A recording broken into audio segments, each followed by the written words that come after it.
Good evening everyone, good evening. This is Shailendra Pandey, your physics educator. आप सभी का बहुत बहुत वेलकम है आपके अपने बैच परिश्रम में। This is Shailendra Pandey. Good evening guys, good evening, good evening. प्यारे लाल बाल गोपाल, कैसे हैं आप लोग? कैसे हैं आप सभी लोग? गौरव, गरिमा, दिव्या, संजना, उत्कर्ष, दिव्यांशी, अंजलि, रविता शर्मा, सभी प्यारे प्यारे बच्चों का बहुत बहुत वेलकम है भाई। सभी प्यारे प्यारे बच्चों का बहुत बहुत वेलकम है। कनिष्का, आदित्य, कुंदन, वर्षा, संजय, सभी बच्चों का बहुत बहुत वेलकम है भाई। हमारा चैप्टर नंबर 3 पूरी तरीके से मेरे प्यारे बच्चों कंप्लीट हो गया था।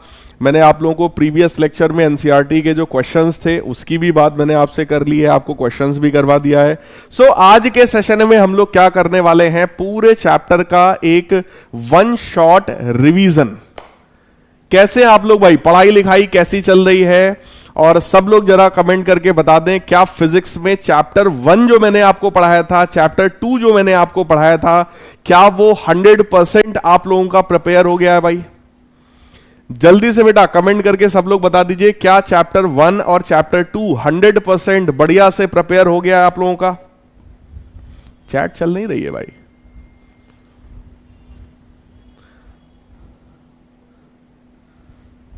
हाँ भाई, चैप्टर 1 और चैप्टर 2 एकदम मस्त तरीके से मेरे प्यारे लाल बाल गोपाल, क्या वो एकदम बढ़िया क्लियर हो गया है? देखो, जिन भी बच्चों का कुछ बैकलॉग रह गया है, मैं आप लोगों से कहूंगा बैकलॉग जितना जल्दी आप क्लियर कर सकते हो भैया उसको क्लियर करो। और करना आप ही को है, मतलब करना तो आप ही को पड़ेगा, राइट? अब वो कैसे करना है ये आपके ऊपर है, आप कैसे उसके बारे में सोचते हो ये आपके ऊपर है, कैसे आप उसको टैकल करोगे। लेकिन मेरे प्यारे बच्चों, सजेशन मेरा यही है, जितना जल्दी बैकलॉग क्लियर करके आप लोग लाइव क्लास में आ जाओ उतना बढ़िया है, राइट? उतना बढ़िया है। गुड इवनिंग भाई, गुड इवनिंग, गुड इवनिंग। और जिन भी बच्चों का कि भाई उन्होंने पूरा पढ़ रखा था चैप्टर, जब आपने सर पढ़ाया था तब तो बहुत बढ़िया समझ में आया था, लेकिन अब मैं थोड़ा थोड़ा भूल रहा हूं, इसका मतलब यह है कि आप उसका रिवीजन नहीं कर रहे हो। तो बेटा अगर आप रिवीजन नहीं कर रहे हो भाई, तो रिवीजन जो है लेना, उसका जो है रिवीजन करना आप लोग स्टार्ट कर दो, है ना? रिवीजन जितना जल्दी कर लो उतना अच्छा है। रिवीजन वाला लेक्चर, ये जो मैं वन शॉट रिवीजन लेक्चर लेता हूं वो इसीलिए आपका लेता हूं कि भैया जब भी रिक्वायरमेंट हो कि आपको चैप्टर रिवाइज करना है, धड़ाधड़ यही रिवीजन वाला लेक्चर जल्दी से रिवाइज कर लीजिए। नोट्स अपने मेंटेन रखिए कॉपी पर, ताकि रिवीजन आप लोगों के लिए काफी ज्यादा इजी हो जाए, राइट? समीक्षा कह रहे सर स्कूल और ऑनलाइन को सर कैसे हम लोग जो है मैनेज करें? तो मेरे प्यारे बच्चों देखो, एक बात समझ लो, टाइम सबके लिए बेटा उतना ही है ना? सारे बच्चों के लिए टाइम उतना ही है। कुछ बच्चे ऑफलाइन जाते हैं, कुछ बच्चे ऑनलाइन पढ़ लेते हैं, है ना? ये अपने सेल्फ स्टडी के ऊपर है कि हम लोग कैसा सेल्फ स्टडी कर रहे हैं, कितने कंसाइज वे में, है ना, कितना बढ़िया स्टडी हम कर रहे हैं, ये इस पर डिपेंड करता है। कुछ बच्चे केवल 2 घंटे रेगुलरली पढ़ते हैं, वो 2 घंटे पढ़ के टॉप कर लेते हैं। कोई 4 घंटा रोज पढ़ता है, लेकिन 4 घंटा पढ़ने के बाद भी वो टॉप नहीं कर पाता है। तो मेरे प्यारे बच्चों, ये आपके अपने ऊपर है कि आप उसको किस तरह से मैनेज करोगे, क्योंकि आपकी जो सिचुएशन है वो आप ही जानते हो, है ना? उसको कोई और नहीं जानता। लेकिन मैं ये कहूंगा कि अपना एक टाइम डिसाइड कर लीजिए कि भाई ऑनलाइन क्लासेस मेरी अगर रेगुलर रोज 3 घंटे की अगर मेरी ऑनलाइन क्लास होती है, तो इस ऑनलाइन क्लास के बाद भी कम से कम 2 से 3 घंटे आपको अपनी सेल्फ स्टडी के लिए देना है। वो आप कब दोगे ये आपके ऊपर है। चाहे आप सुबह सुबह उठ करके पढ़ लीजिए, चाहे आप रात में थोड़ा पढ़ लीजिए, जब आपको समय मिले, दोपहर में आप पढ़ लीजिए, ये आपके ऊपर है ना? टाइम कैसे मैनेज करना है मेरे प्यारे बच्चों, ये आपके ऊपर है। अभी एक बच्चे ने लिखा है सर सुबह 6 बजे से 4 बजे तक तो स्कूल ही होता है सर, फिर क्या करेंगे, कैसे करेंगे? भैया मैंने कहा ना, यही 24 घंटे हैं सबके लिए। जो ऑल ओवर इंडिया टॉप करने वाला है बच्चा बोर्ड एग्जाम्स में, आईआईटी में, नीट में, उसके पास भी बेटा 24 ही घंटे हैं, और वो भी इतना ही पढ़ाई करके वो टॉप कर लेता है। तो अब ये आपको डिसाइड करना है कि आप कैसे इस चीज को टैकल करोगे, क्योंकि आपकी जो सिचुएशन है ना वो आप ही जानते हो और कोई नहीं जानता। भाई मैं तो यहां से ज्ञान दे दूंगा भैया रोज 8 घंटे पढ़ना चाहिए आपको सेल्फ स्टडी। अब आपका भैया सुबह 6 से शाम के 4 बजे तक जब स्कूल में ही हम मर रहे हैं, तो फिर भैया कैसे हमारे पढ़ाई हो जाएगा 8 घंटे का, है ना? तो ये तो नहीं हो सकता, क्योंकि हर एक बच्चे का कंडीशंस अलग अलग राइट? तो आप अपने हिसाब से इस चीज को प्रिपेयर करो कि आप कितना टाइम सेल्फ स्टडी को देने वाले हो, राइट?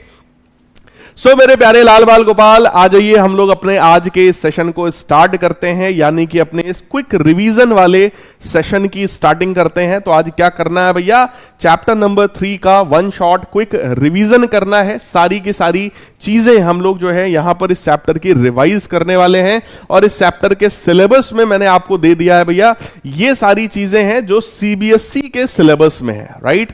तो ये सिलेबस मैंने अकॉर्डिंग टू सीबीएसई निकाला है, क्योंकि इस बैच में हम लोग मेनली सीबीएसई का सिलेबस जो है वो फॉलो करते हैं, एनसीईआरटी बेस्ड, राइट? बाकी जो भी कुछ चीजें अगर आपकी कुछ एक्स्ट्रा हैं तो आप लोग पूछ सकते हैं, पूरी कोशिश किया जाएगा उसको भी कवर करने का, राइट? अब आ जाते हैं हम लोग क्विक रिवीजन में, यानी कि एकदम पूरा सब स्लाइड भैया खाली है।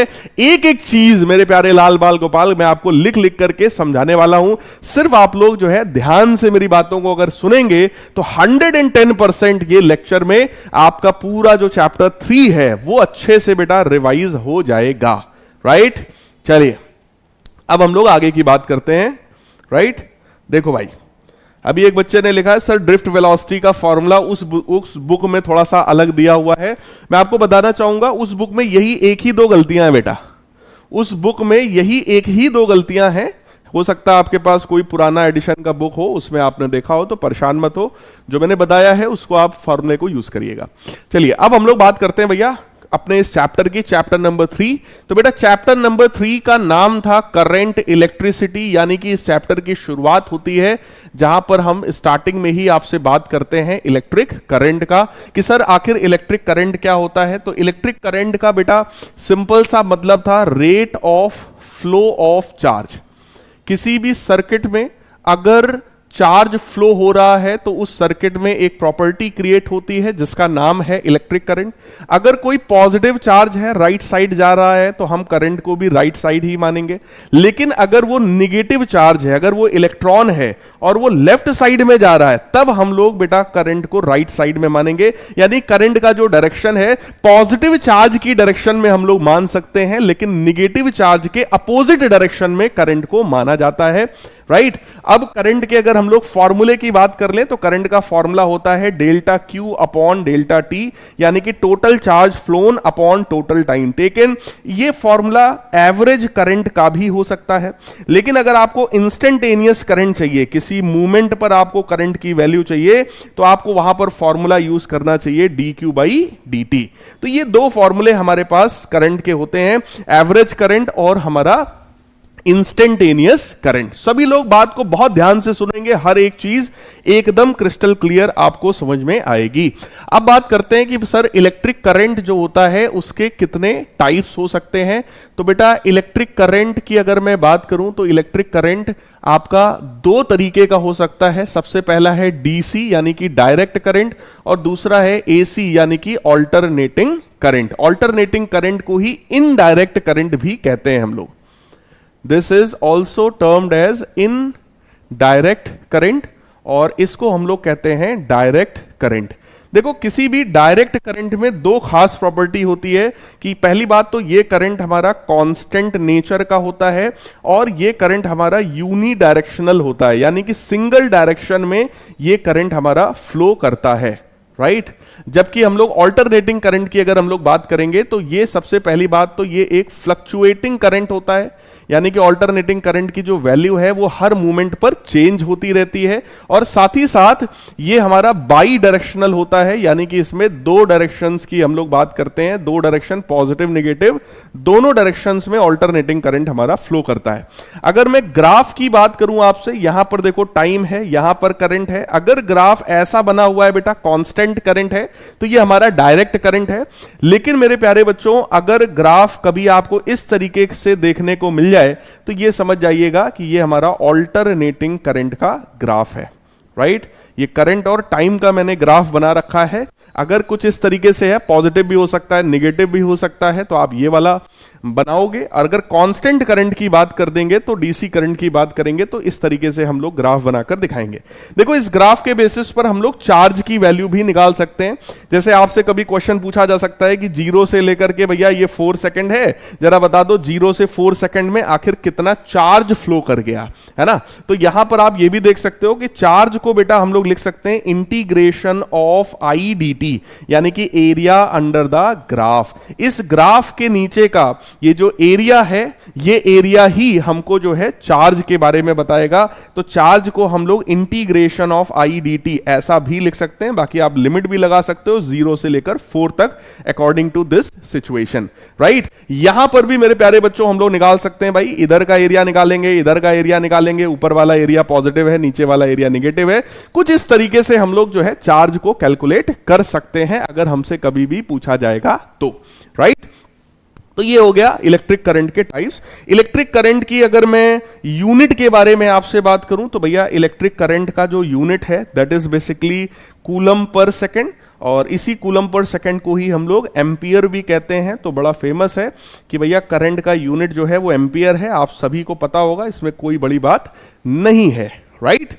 अब और आगे आ जाते हैं, किसी भी कंडक्टर की बात करते हैं भाई साहब, क्योंकि 3 तरह के सब्सटेंसेस हो सकते हैं, कंडक्टर, इंसुलेटर और सेमीकंडक्टर। कंडक्टर वो सब्सटेंस होते हैं मेरे प्यारे बच्चों जिसमें इलेक्ट्रॉन्स फ्रीली फ्लो हो रहे हैं। तो अगर ये कोई हमारा एक कंडक्टर है तो इस कंडक्टर के अंदर पहली बात ढेर सारे इलेक्ट्रॉन्स हैं। देखो बेटा मेरी बात को अगर आप सावधानी से सुनोगे ना तो 100% सब समझ में आएगा, क्योंकि मैं पूरे चैप्टर का एक भी पॉइंट मैं छोड़ने वाला नहीं हूं। और अगर आप आपस में अगर लगे रहोगे बातचीत करने में तो भैया फिर करते रहो, है ना। सुदीप कह रहे हैं सर एसी वाले में कि सर कैसे चार्ज कैलकुलेट करेंगे। बेटा ऊपर का चार्ज यहां का एरिया निकालोगे, नीचे वाला एरिया निकालोगे, दोनों एरिया को हम, ऊपर वाले एरिया को पॉजिटिव, नीचे वाले एरिया को हम लोग निगेटिव मानेंगे, है ना। उसके हिसाब से हम टोटल चार्ज कैलकुलेट कर लेंगे। चार्ज का कॉन्सेप्ट सिंपल सा है, area under the IT graph, है ना। Area under current time graph, simple बेटा। सिर्फ ये एरिया आपको निकालना है, एरिया निकाल लेना, काम आपका बन जाएगा, राइट। अब अगर हम लोग किसी भी कंडक्टर की बात करें तो कंडक्टर के अंदर ढेर सारे इलेक्ट्रॉन्स होते हैं भाई। कोई इलेक्ट्रॉन इधर जाएगा तो कोई इधर जाएगा, कोई ऐसे जा रहा है, कोई इलेक्ट्रॉन ऐसे आ रहा है, कोई इलेक्ट्रॉन ऊपर जा रहा है, तो कोई इलेक्ट्रॉन नीचे आ रहा है। इसकी वजह से इन सभी इलेक्ट्रॉन्स के अगर मैं मोशन की बात करूं तो ये इनकी थर्मल वेलोसिटी कहलाती है, यानी कि इन सभी इलेक्ट्रॉन्स की हीट की वजह से, क्योंकि कंडक्टर है तो इस कंडक्टर का कुछ ना कुछ टेम्परेचर रहा होगा, उसी हीट की वजह से ये सारे के सारे जो इलेक्ट्रॉन्स हैं वो थर्मल वेलोसिटी की वजह से मूव कर रहे होते हैं। और वो थर्मल वेलोसिटी की वैल्यू लगभग 10⁵ मीटर पर सेकंड के आसपास होती है, यानी कि काफी हाई स्पीड होती है रूम टेम्परेचर पर, राइट। अगर हम लोग यहां पर देखें ये सारे के सारे जो इलेक्ट्रॉन्स हैं वो कोलिजन करते रहते हैं आपस में, जिसकी वजह से अगर आप देखो कोई इलेक्ट्रॉन इधर जा रहा है तो कोई नीचे आ रहा है, कोई राइट जा रहा है तो कोई लेफ्ट जा रहा है, कोई ऊपर तो कोई नीचे। इसकी वजह से अगर मैं आपसे कहूं कि बेटा एवरेज करंट कितना फ्लो हो रहा है तो वो एवरेज करंट भी 0 होता है। इन सभी इलेक्ट्रॉन्स की अगर मैं आपसे एवरेज थर्मल वेलोसिटी पूछूंगा तो वो एवरेज थर्मल वेलोसिटी भी 0 होती है। यानी कि कंडक्टर के अंदर इलेक्ट्रॉन्स हैं, सारे इलेक्ट्रॉन्स मूव भी कर रहे हैं, बट उसके बाद भी मेरे प्यारे बच्चों ये मूवेबल इलेक्ट्रॉन्स जो हैं वो करंट में कंट्रीब्यूट नहीं कर पा रहे हैं, यानी कि ये करंट जनरेट नहीं कर पा रहे हैं। तो सर इसका मतलब ये हुआ क्या कंडक्टर में करंट फ्लो नहीं होगा? बिल्कुल होगा, लेकिन उसके लिए आपको इस कंडक्टर में एक सेल या बैटरी कनेक्ट करना पड़ेगा, राइट। तो बात यह है कि सर ये सेल या बैटरी का काम क्या है? सेल या बैटरी का काम होता है टू मेंटेन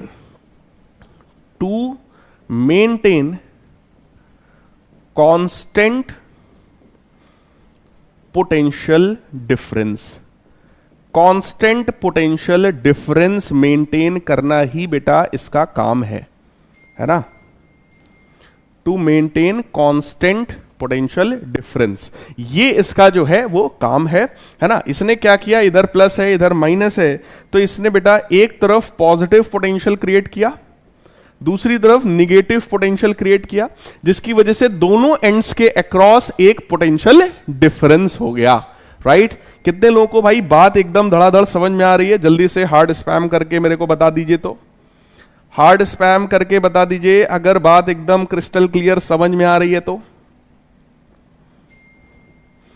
और जिन लोगों को कुछ कम समझ में आ रही है, मैं आपसे यही कहूंगा बेटा, थोड़ा सा कंसंट्रेशन बढ़ाइए, चैट से अपना मन हटाइए, मेरी बात को ध्यान से सुनिए। 110% आप लोगों को भी समझ में सब कुछ आएगा, राइट? जिन बच्चों को समझने में दिक्कत हो रही हो, उन्हें लग रहा है सर थोड़ा फास्ट चल रहा है, सर ये है, सर वो है, कोई भी कारण अगर आपके मन में आ रहा है, तो मैं आपको यही सजेशन दूंगा कि बेटा बहाने मत ढूंढो, बहाने बहाने छोड़ो, उसका टाइम निकल गया। आप लोगों को क्या करना चाहिए? आप लोगों को मेरी बात को ध्यान से सुनना चाहिए। बाकी सब चीजें बेटा बहाने में ही काउंट होती हैं। At the end only the result matters, right? So देख लो, सारे बच्चों को समझ में आ रहा है, इसलिए बहुत अच्छी बात है। अब आगे की बात करते हैं भैया। इधर पॉजिटिव है, इधर निगेटिव है बेटा, तो कंडक्टर के अंदर अपने आप एक इलेक्ट्रिक फील्ड क्रिएट हो जाएगी, है ना? पॉजिटिव से निगेटिव की तरफ एक इलेक्ट्रिक फील्ड क्रिएट हो जाएगी। और उस इलेक्ट्रिक फील्ड में क्योंकि ये सारे के सारे इलेक्ट्रॉन्स रखे हुए हैं, तो इलेक्ट्रॉन्स का नेचर है कि वो इलेक्ट्रिक फील्ड के अपोजिट डायरेक्शन में भागना शुरू करते हैं। तो सारे के सारे इलेक्ट्रॉन्स बेटा अपोजिट डायरेक्शन में, यानी कि लेफ्ट साइड में भागना शुरू करेंगे। क्योंकि ये इलेक्ट्रॉन्स हैं, तो ये पॉजिटिव टर्मिनल की तरफ भागना शुरू करेंगे। और जैसे ही भाई साहब ये पॉजिटिव की तरफ भागना शुरू कर जाएंगे सारे के सारे इलेक्ट्रॉन्स, यहां पर राइट साइड में करंट जनरेट हो जाएगा, राइट? यानी कि यहां पर बेटा हम लोग कह सकते हैं कि यहां पर करंट जनरेट होगा। और करंट का डायरेक्शन किधर से किधर है? तो आप देख सकते हो करंट का डायरेक्शन और इलेक्ट्रिक फील्ड का डायरेक्शन मेरे प्यारे बच्चों सेम है। जिस तरफ करंट है उसी तरफ हमारा इलेक्ट्रिक फील्ड भी है। तो मैं चैट बंद कर रहा हूं। एक बच्चे ने कहा सर चैट बंद कर दो भैया, तो मैं चैट बंद कर रहा हूं।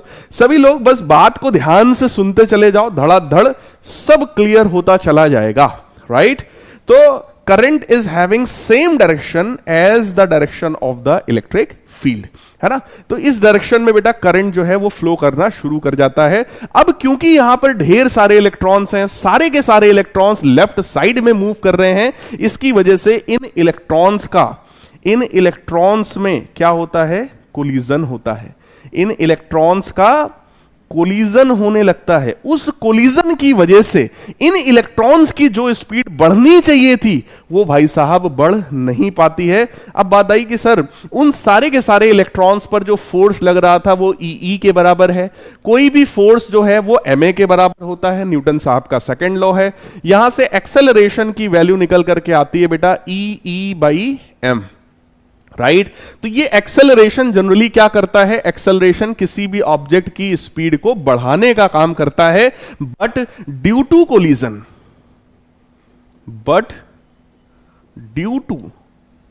कंटिन्यूअस कंटिन्यूअसली कोलिजन्स की वजह से speed of electrons could not be increased to high value। Electrons जिनकी इनिशियल, अगर मैं स्पीड आपको याद दिलाऊं तो इनिशियल स्पीड बेटा 10⁵ मीटर पर सेकंड की रेंज में थी, वो कोलिजन की वजह से स्पीड बहुत ज्यादा बढ़ नहीं पाई। क्योंकि जैसे ही इलेक्ट्रॉन इधर से चलना शुरू करता था वो तुरंत भिड़ जाता था। जैसे ही भिड़ जाता था उसकी एनर्जी लॉस हो गई, वो फिर से रेस्ट पे आया मूवमेंट के लिए, फिर से उठ के खड़ा हुआ क्योंकि इलेक्ट्रिक फील्ड लगी थी, एक्सेलरेशन मिल रहा था, फिर से भागना शुरू किया। जैसे ही भागा वो फिर से भिड़ गया। So due to continuous collisions speed of the electron could not be increase to high value and that average speed of all electrons, that average speed of all electrons after applying electric field is called drift speed. इसी speed को मेरे प्यारे बच्चों हम लोग क्या बोलते हैं? ड्रिफ्ट स्पीड बोलते हैं। यानी कि ड्रिफ्ट स्पीड किसी एक इलेक्ट्रॉन की स्पीड नहीं होती है, वो उन सारे इलेक्ट्रॉन्स की एक एवरेज स्पीड होती है. So that average speed of all electrons is known as drift speed. Right, अगर मैं थोड़ी सी और ज्यादा यहां पर बात करूं आपसे इस ड्रिफ्ट स्पीड के बारे में, उन सारे इलेक्ट्रॉन्स की एक पिक्चर हम लोग और बना के देखें, तो आप देख सकते हो वो सारे के सारे जो इलेक्ट्रॉन्स हैं वो लेफ्ट साइड में मूव कर रहे थे, सारे के सारे इलेक्ट्रॉन्स लेफ्ट साइड में मूव कर रहे थे, लेकिन उनकी जो एवरेज स्पीड निकल करके आती है ना, जिसको आप ड्रिफ्ट स्पीड बोलते हो, वो ड्रिफ्ट स्पीड की जो वैल्यू आती है वो नियरली 10⁻⁵ मीटर पर सेकंड के रेंज में आती है. जो इलेक्ट्रॉन्स इनिशियली 10⁵ मीटर पर सेकंड से मूव कर रहे थे, वो कोलिजन की वजह से 10⁻⁵ मीटर पर सेकंड के रेंज में मूव कर रहे होते हैं. यानी कि पहले के कंपैरिजन में अगर आप देखो तो रेंग रहे हैं. इसी रेंगने वाली स्पीड को हम लोग बेटा ड्रिफ्ट स्पीड कहते हैं. और इसी वजह से जैसे बादल हम लोग को बहुत ही धीरे धीरे मूव करते हुए दिखाई पड़ते हैं ऊपर, है ना, बिल्कुल उसी तरीके से ये इलेक्ट्रॉन्स का ग्रुप भी बहुत धीरे धीरे मूव करता है. इसीलिए इसको हम लोग इलेक्ट्रॉन क्लाउड या फिर इसी को हम लोग इलेक्ट्रॉन गैस भी कहते हैं. राइट, तो ये इसका एक बेसिक थ्योरी है. अब इसके आगे की बात करते हैं कि सर वो जो ड्रिफ्ट स्पीड है, आ जाइए सर उसकी वैल्यू को हम लोग निकालते हैं. तो हम लोग चल रहे हैं अब ड्रिफ्ट स्पीड का डेरिवेशन करने कि भाई before application of electric field, before applying electric field. Electric field हम लोगों ने कैसे अप्लाई किया है भैया? इलेक्ट्रिक फील्ड अप्लाई करने का तरीका हमारा क्या था? सेल कनेक्ट करना. जब हमने सेल को कनेक्ट किया था, इधर प्लस हुआ था, इधर माइनस हुआ था, तो बेटा इधर की तरफ जो है एक इलेक्ट्रिक फील्ड जनरेट हो गई थी. राइट, तो इलेक्ट्रिक फील्ड हमने कैसे जनरेट किया था? सेल को जोड़ करके, है ना. यानी कि बिफोर कनेक्टिंग सेल, हम लोग ऐसा भी लिख सकते हैं, उन सभी इलेक्ट्रॉन्स की जो एवरेज स्पीड थी U1, U2, U3, उन सभी इलेक्ट्रॉन्स की जो इनिशियल स्पीड थी, जिसको हम लोग इनिशियल थर्मल वेलोसिटी, ऐसा नाम भी हम लोग दे सकते हैं भाई, initial thermal velocity of all electrons. अगर मैं मानूं n इलेक्ट्रॉन्स हैं अगर, तो U1, U2, U3 up to UN, इस तरीके से इनकी ये स्पीड थी. Right, now after applying electric field, electric field apply करने के बाद, यानी कि सेल कनेक्ट करने के बाद, अब उनकी जो स्पीड है वो V1, V2, V3 up to Vn हो गई है बेटा, है ना. पहले स्पीड कुछ अलग थी, बाद में स्पीड अलग हो गई. सर ऐसा क्यों? क्योंकि वहां पर एक एक्सेलरेशन वर्क कर रहा था. एक्सेलरेशन जब भी सिस्टम में होता है, बोलो हम लोग इस तरीके से इक्वेशन ऑफ मोशन लगा सकते हैं, v बराबर u प्लस at. राइट, तो किसी पहले इलेक्ट्रॉन की अगर मैं बात करूं, तो पहले इलेक्ट्रॉन की फाइनल स्पीड हो जाएगी u1 प्लस a τ1, दूसरे इलेक्ट्रॉन की फाइनल स्पीड हो जाएगी u2 प्लस a τ2. ऐसे ही बेटा, क्योंकि n इलेक्ट्रॉन्स हैं, so that will become vn is equal to un plus a τn. Right, आप कहेंगे सर ये टाउ क्या है? तो बेटा ये टाउ है relaxation time. This tau is relaxation time for the first electron. Relaxation time for the first electron. Relaxation time का मतलब यह है कि मान लो पहली बार ये वाला इलेक्ट्रॉन यहां पर कोलिजन करता है, फिर वो यहां से यहां जाता है, यहां पर कोलिजन करता है, फिर यहां से इधर चला जाता है, यहां कोलिजन करता है. तो इस कोलिजन से इस कोलिजन के बीच का टाइम हो गया τ1, इस कोलिजन से इस कोलिजन के बीच का टाइम कितना हो गया? τ2. इस तरीके से हमने कोलिजन्स के बीच का टाइम लिया है, τ1, τ2, τ3 एंड सो ऑन. सभी अलग अलग इलेक्ट्रॉन्स के लिए वो वैल्यू हमने τ1, τ2, τ3 अप टू τn, इस तरीके से रिलैक्सेशन टाइम लिया है. अब आपने अगर इस कॉन्सेप्ट को ध्यान से अभी सुना है, तो आपको एक बात ये समझ में आ गई होगी कि ड्रिफ्ट स्पीड क्या है. तो भैया ड्रिफ्ट स्पीड है average speed of all these electrons after the application of electric field, है ना. तो इलेक्ट्रिक फील्ड लगाने के बाद जब स्पीड है v1, v2, v3 up to vn, तो बेटा उसका जब आप एवरेज निकालोगे, तो क्या वो एवरेज कुछ इस तरीके से आएगा? v1 plus v2 up to vn divided by n, कुछ इस तरीके से आ जाएगा मेरे प्यारे बच्चों. अब v1 क्या है हमारा? v1 है u1 प्लस a τ1. v2 क्या है भैया? u2 plus a τ2. Similarly vn क्या है? un plus a tau N, right, whole divided by N, है ना।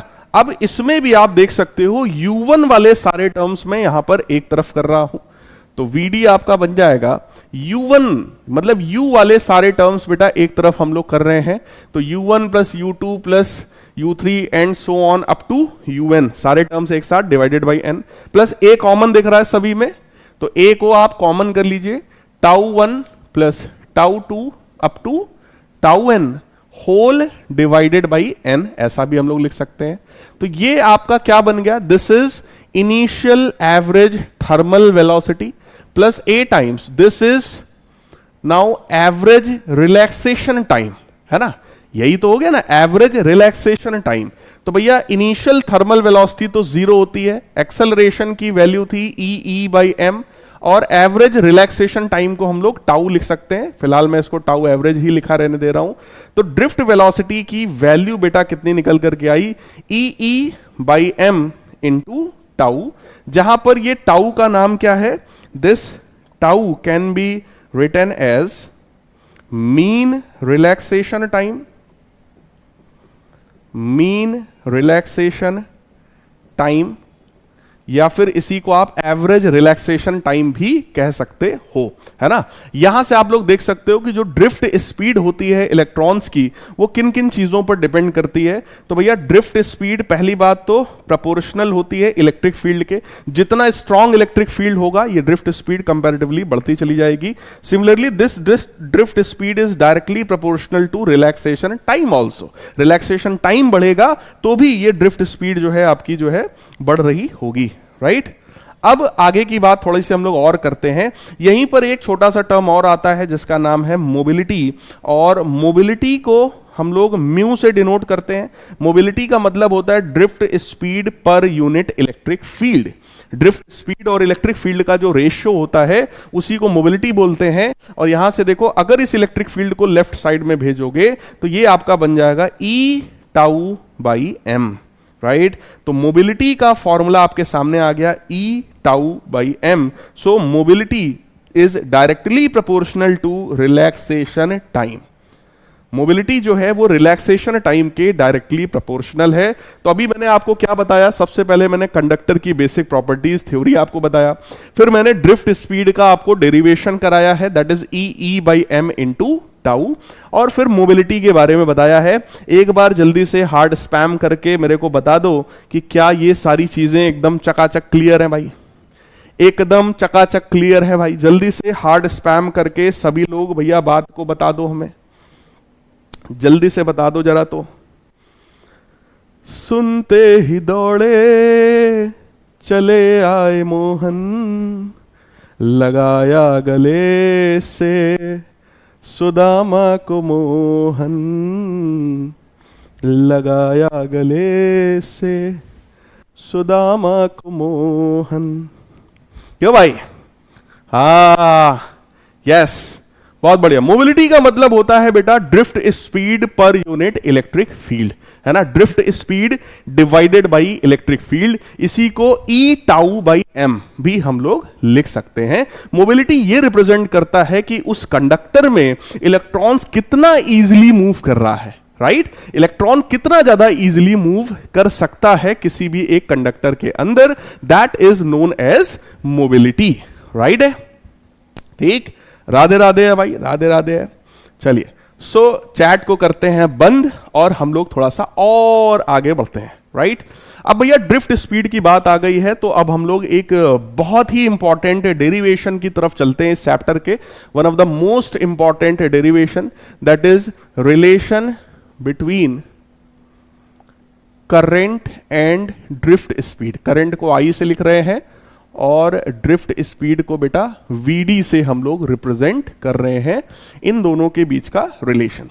सो लेट अस सपोज कोई कंडक्टर है, कोई कंडक्टर है और उस कंडक्टर का ये एक क्रॉस सेक्शन है, इस क्रॉस सेक्शन पर ढेर सारे इलेक्ट्रॉन्स रहे होंगे, उन सभी इलेक्ट्रॉन्स की जो एवरेज स्पीड रही होगी वो वीडी के बराबर रही होगी, और किसी डेल्टा टी टाइम में ये इलेक्ट्रॉन्स बोलो कितना डिस्टेंस ट्रेवल कर लेंगे, किसी डेल्टा टी टाइम में ये इलेक्ट्रॉन्स कितना डिस्टेंस ट्रेवल करके आगे बढ़ाएंगे, that is v d delta T.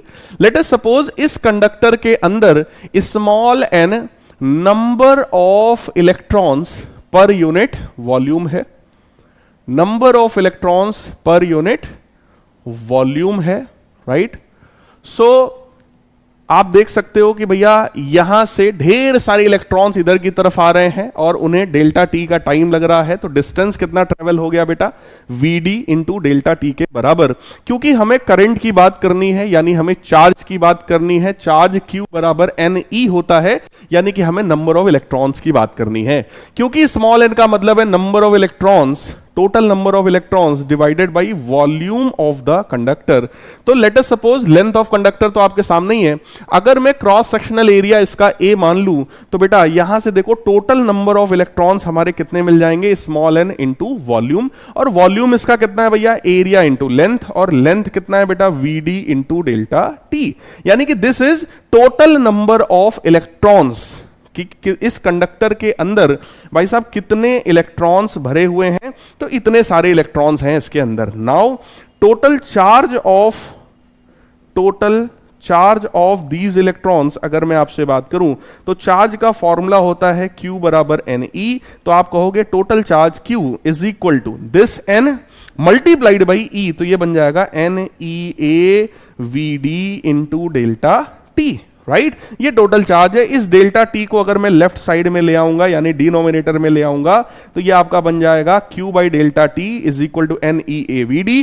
Charge upon time बेटा इसी को करंट बोलते हैं, that is N E A we D. So current और ड्रिफ्ट स्पीड में क्या रिलेशन है भैया, आई बराबर N E A we D. सबसे सिंपलेस्ट डेरिवेशन है भाई साहब, इससे सिंपल कुछ नहीं है। अगर एक कहानी की तरह आप दिमाग में रखोगे जैसे मेरे रखा हुआ है तो आपको कभी दिक्कत बेटा इन चीजों में नहीं आएगी, है ना। और पूरे चैप्टर को एक स्टोरी की तरह दिमाग में रखा करो, जैसे मैं आपको एक क्विक रिवीजन वाले सीरीज में करवाता हूं।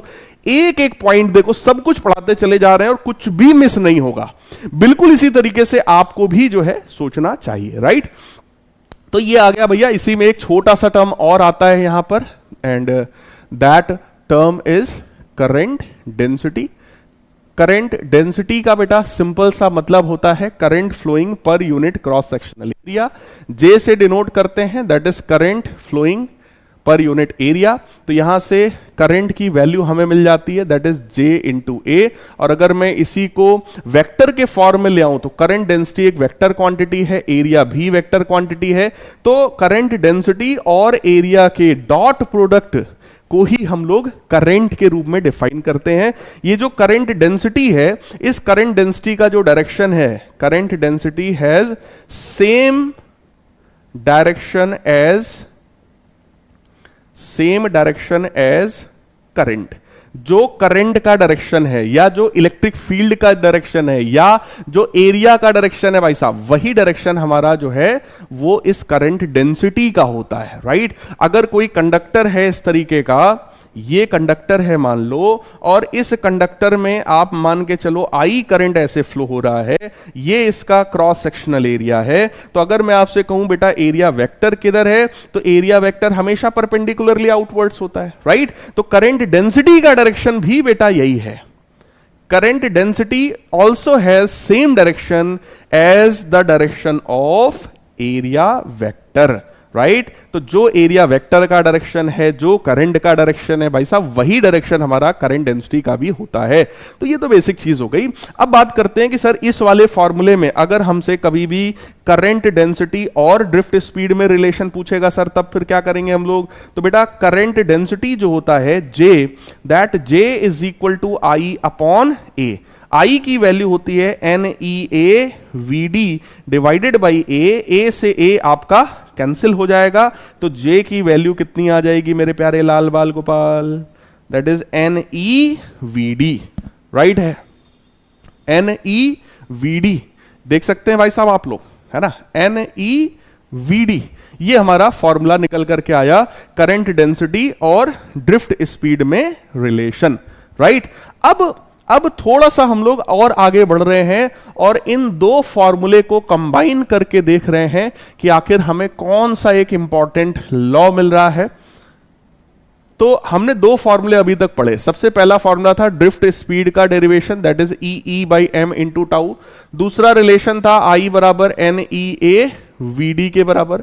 अगर मैं इक्वेशन 1 से ड्रिफ्ट स्पीड की वैल्यू निकालूं और उसको मैं इक्वेशन नंबर 2 में रख दूं मेरे प्यारे बच्चों, यानी कि from equation 1 and 2, from equation 1 and 2, so we can write here I is equal to N E A, और वीडी की जगह मैं उसकी वैल्यू लिख रहा हूं e by M into tau.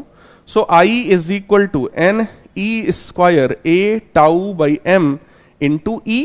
और ई क्या है भैया? इलेक्ट्रिक फील्ड है। इलेक्ट्रिक फील्ड को हम लोग क्या लिख सकते हैं? Potential difference across this conductor per unit length, right? तो इसको हम लोग ऐसा लिख सकते हैं, I is equal to N E square A tau by m. Electric field को हम लोग पोटेंशियल डिफरेंस पर यूनिट लेंथ ऐसा भी लिख सकते हैं बेटा। तो यहां से आप v की वैल्यू निकालोगे, v बराबर आई टाइम्स, बाकी सब लेफ्ट साइड में भेजो जरा, तो ml upon N E square A into tau. आप देख सकते हैं यहां पर m क्या है? Mass of a electron, l क्या है? Length of the conductor, n क्या है? Number of electrons per unit volume of the conductor, E electron का चार्ज है, A cross sectional area of the conductor है, टाउ रिलैक्सेशन टाइम है। तो ये सारी की सारी चीजें जो हैं वो एक कांस्टेंट है, ये सब एक कांस्टेंट है डिपेंडिंग अपॉन, कांस्टेंट है depending upon material of conductor, material and geometry of conductor. यानी कंडक्टर का ज्योमेट्री का मतलब हो गया कंडक्टर का लेंथ, कंडक्टर का एरिया उस पर डिपेंडेंट है, साथ ही साथ कंडक्टर का जो मटेरियल है भाई साहब उस पर डिपेंडेंट है। तो इस कांस्टेंट का नाम हम लोग रख देते हैं आर। तो यहां पर एक नया फॉर्मूला आता है V बराबर आई आर, राइट? ये आर क्या कहलाता है? ये आर है रेजिस्टेंस ऑफ द कंडक्टर। और अगर मैं रेजिस्टेंस की बात करूं तो रेजिस्टेंस का मतलब होता है obstacle, obstacle in flow of current. Current के रास्ते में जो रुकावटें आती हैं उन्हीं रुकावटों को हम लोग बोलते हैं रेजिस्टेंस। और रेजिस्टेंस का मेरे प्यारे बच्चों फॉर्मूला क्या मिल गया? ml upon N E square tau A. ये रेजिस्टेंस का हमारा फॉर्मूला मिल गया। और अगर इस फॉर्मूले को थोड़ा सा हम लोग और एनालाइज करेंगे तो आपको एक चीज और देखने को मिल जाएगा कि this resistance is directly proportional to length, this resistance is inversely proportional to cross sectional area. क्योंकि देखो L जो है वो न्यूमरेटर में है और एरिया जो है वो डिनोमिनेटर में है, बाकी ये सब चीजें फिर से एक कांस्टेंट है। तो आप कह सकते हो R is equal to rho times L by A। ये फॉर्मूला क्लास 10th में आप सबने पढ़ रखा है। और इस रो का मतलब क्या होता है?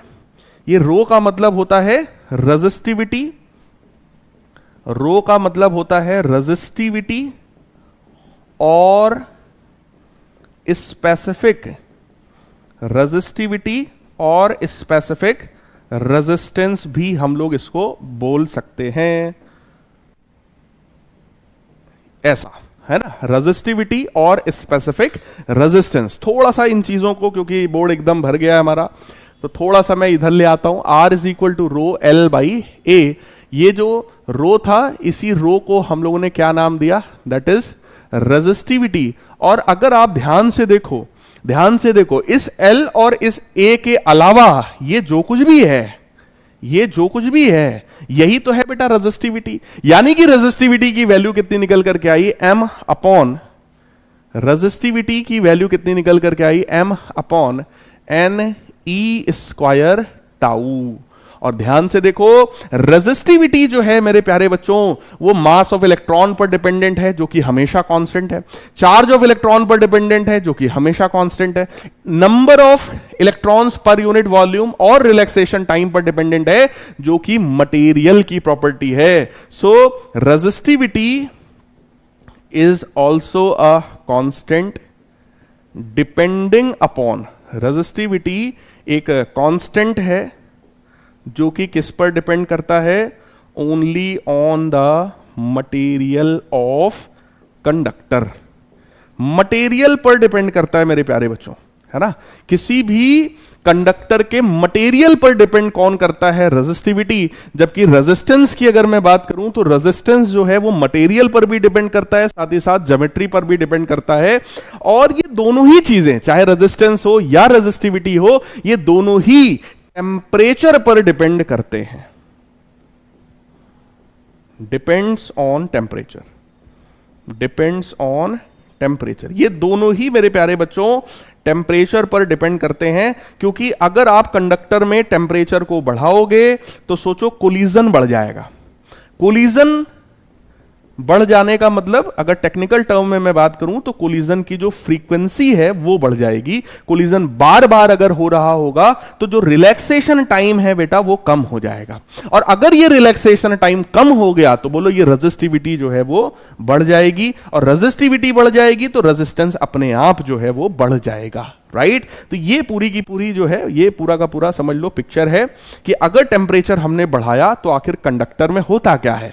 टेम्परेचर बढ़ाने पे कोलिजन का फ्रीक्वेंसी बढ़ता है, यानी कोलिजन जल्दी जल्दी होने लगेगा, तो ये जो टाउ है जिसको आप रिलैक्सेशन टाइम बोल रहे हो वो घट जाएगा, तो रेजिस्टिविटी और रेजिस्टेंस दोनों जो है वो बढ़ जाएगा। अब इसी के बाद, इसी को अगर मैं ग्राफ से आपसे बात करूं तो हमारे पास दो तरीके के कंडक्टर्स हो गए। सबसे पहला है बेटा ओमिक कंडक्टर्स, यानी कि ऐसे कंडक्टर्स जो कि ओम्स लॉ को फॉलो करते हैं। ओम्स लॉ का मतलब V बराबर IR, और इसमें ये R कैसा होता है, कांस्टेंट होता है। रेजिस्टेंस कैसा होगा भैया, कांस्टेंट होता है। तो अगर हम लोग एक ग्राफ प्लॉट करें जो कि वोल्टेज और करंट के बीच का है, तो वो ग्राफ कुछ इस तरीके से आएगा, और इस ग्राफ का अगर मैं स्लोप निकालूंगा बेटा तो वो स्लोप रेजिस्टेंस के बराबर है, और किसी भी स्ट्रेट लाइन का स्लोप क्योंकि कांस्टेंट होता है इसलिए यहां पर रेजिस्टेंस की वैल्यू कैसी है, कांस्टेंट है, राइट। लेकिन अगर हम लोग बात करें किसी भी नॉन ओमिक कंडक्टर्स की, नॉन ओमिक कंडक्टर्स की, कल मैंने आप लोगों को एग्जांपल भी दिया था भैया। नॉन ओमिक कंडक्टर्स क्या होते हैं, मैं चैट बॉक्स ओपन कर रहा हूं, जल्दी से कमेंट करके बता दो कि नॉन ओमिक रेजिस्टर्स या नॉन ओमिक कंडक्टर्स के क्या एग्जांपल आपको याद है। नॉन ओमिक कंडक्टर्स के क्या आपको एग्जांपल याद है। This resistance is not constant, ये रेजिस्टेंस मेरे प्यारे बच्चों कांस्टेंट नहीं होगा। तो अगर आप ग्राफ कभी बनाओगे इस वोल्टेज और करंट के बीच का, तो ये ग्राफ ऐसा हो सकता है, ये ग्राफ कुछ भी मतलब कोई भी और शेप का हो सकता है, यानी कि कोई भी लीनियर ग्राफ नहीं होगा। This graph must be a non linear graph, right. तो आप सबने वेरी गुड, आप सबने लिखा हुआ है भैया यहाँ पे वैक्यूम डायोड हो सकता है, आपका सेमीकंडक्टर डायोड हो सकता है, बोलो कोई भी इलेक्ट्रोलाइटिक सॉल्यूशन हो सकता है, कोई भी डिस्चार्ज ट्यूब हो सकता है, पीएन जंक्शन डायोड हो सकता है। वेरी गुड, तो आप सबने लिखा है, वेरी नाइस। दैट मींस ये जो स्लोप है यहां पर, this time the slope is not constant. Slope constant नहीं है तो सीधा सा मतलब है भैया, स्लोप का मतलब था रेजिस्टेंस, तो इस कंडक्टर का जो रेजिस्टेंस है वो हमारा कांस्टेंट नहीं है, राइट। वेरी गुड है प्यारे बच्चों। अब अगली चीज देखो जो यहां आप लोगों को पता होनी चाहिए, जो आपके सिलेबस में है, that is temperature dependence. Temperature dependence of the resistance as well as resistivity. तो सीधा सीधा खेल है, टेम्परेचर को आप बढ़ाएंगे तो कोलिजन की जो फ्रीक्वेंसी है वो बढ़ जाएगी, कोलिजन जो है वो बहुत ज्यादा होने लग जाएगा। कोलिजन फ्रीक्वेंसी बढ़ जाने से रिलैक्सेशन टाइम घट जाता है, तो रेजिस्टिविटी बढ़ जाएगी और रेजिस्टेंस भी हमारा बढ़ जाएगा। लेकिन ये सारी की सारी बात किसके लिए है भैया, कंडक्टर के लिए। सारी की सारी बात किसके लिए मैंने लिखा है, कंडक्टर के लिए। यानी कि हम कह सकते हैं कि यहां पर फॉर्मूला है RT is equal to R0 1 plus alpha delta T। ये बेटा हमारा फॉर्मूला होता है, जहां पर RT क्या है, resistance at T degree Celsius. RT क्या है भैया, RT क्या है, resistance at T degree Celsius. R0 क्या है, that is resistance at 0 degree Celsius.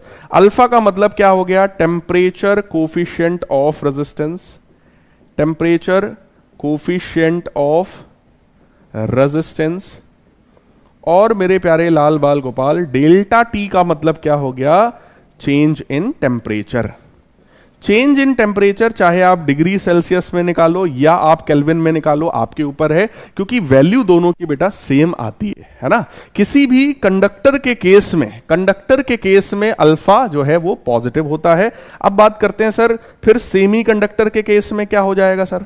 Semi conductor के केस में, क्योंकि देखो कंडक्टर के पास ढेर सारे इलेक्ट्रॉन्स पहले से होते हैं, कंडक्टर के पास एक्सेस ऑफ इलेक्ट्रॉन्स हैं, तो जब आपने टेम्परेचर को बढ़ाया तो उनका कोलिजन बढ़ गया, क्योंकि उनकी एनर्जी बढ़ी तो उनमें कोलिजन बढ़ गया, राइट। लेकिन बेटा अगर हम लोग बात करते हैं किसी भी सेमी कंडक्टर की, तो उनके पास ज्यादा फ्री इलेक्ट्रॉन्स नहीं है, दे डू नॉट हैव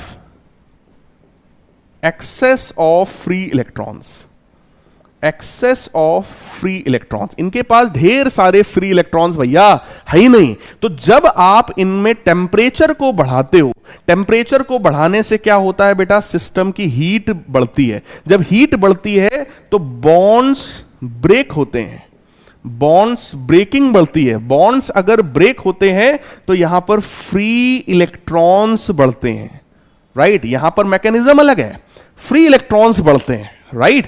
जब आप यहां पर, चलो मैं चैट बंद कर रहा हूं भाई, चैट को मैं बंद कर रहा हूं, फिर से चैट लिखने का आपको ऑप्शन देंगे, है ना, आपसे पूछेंगे, राइट।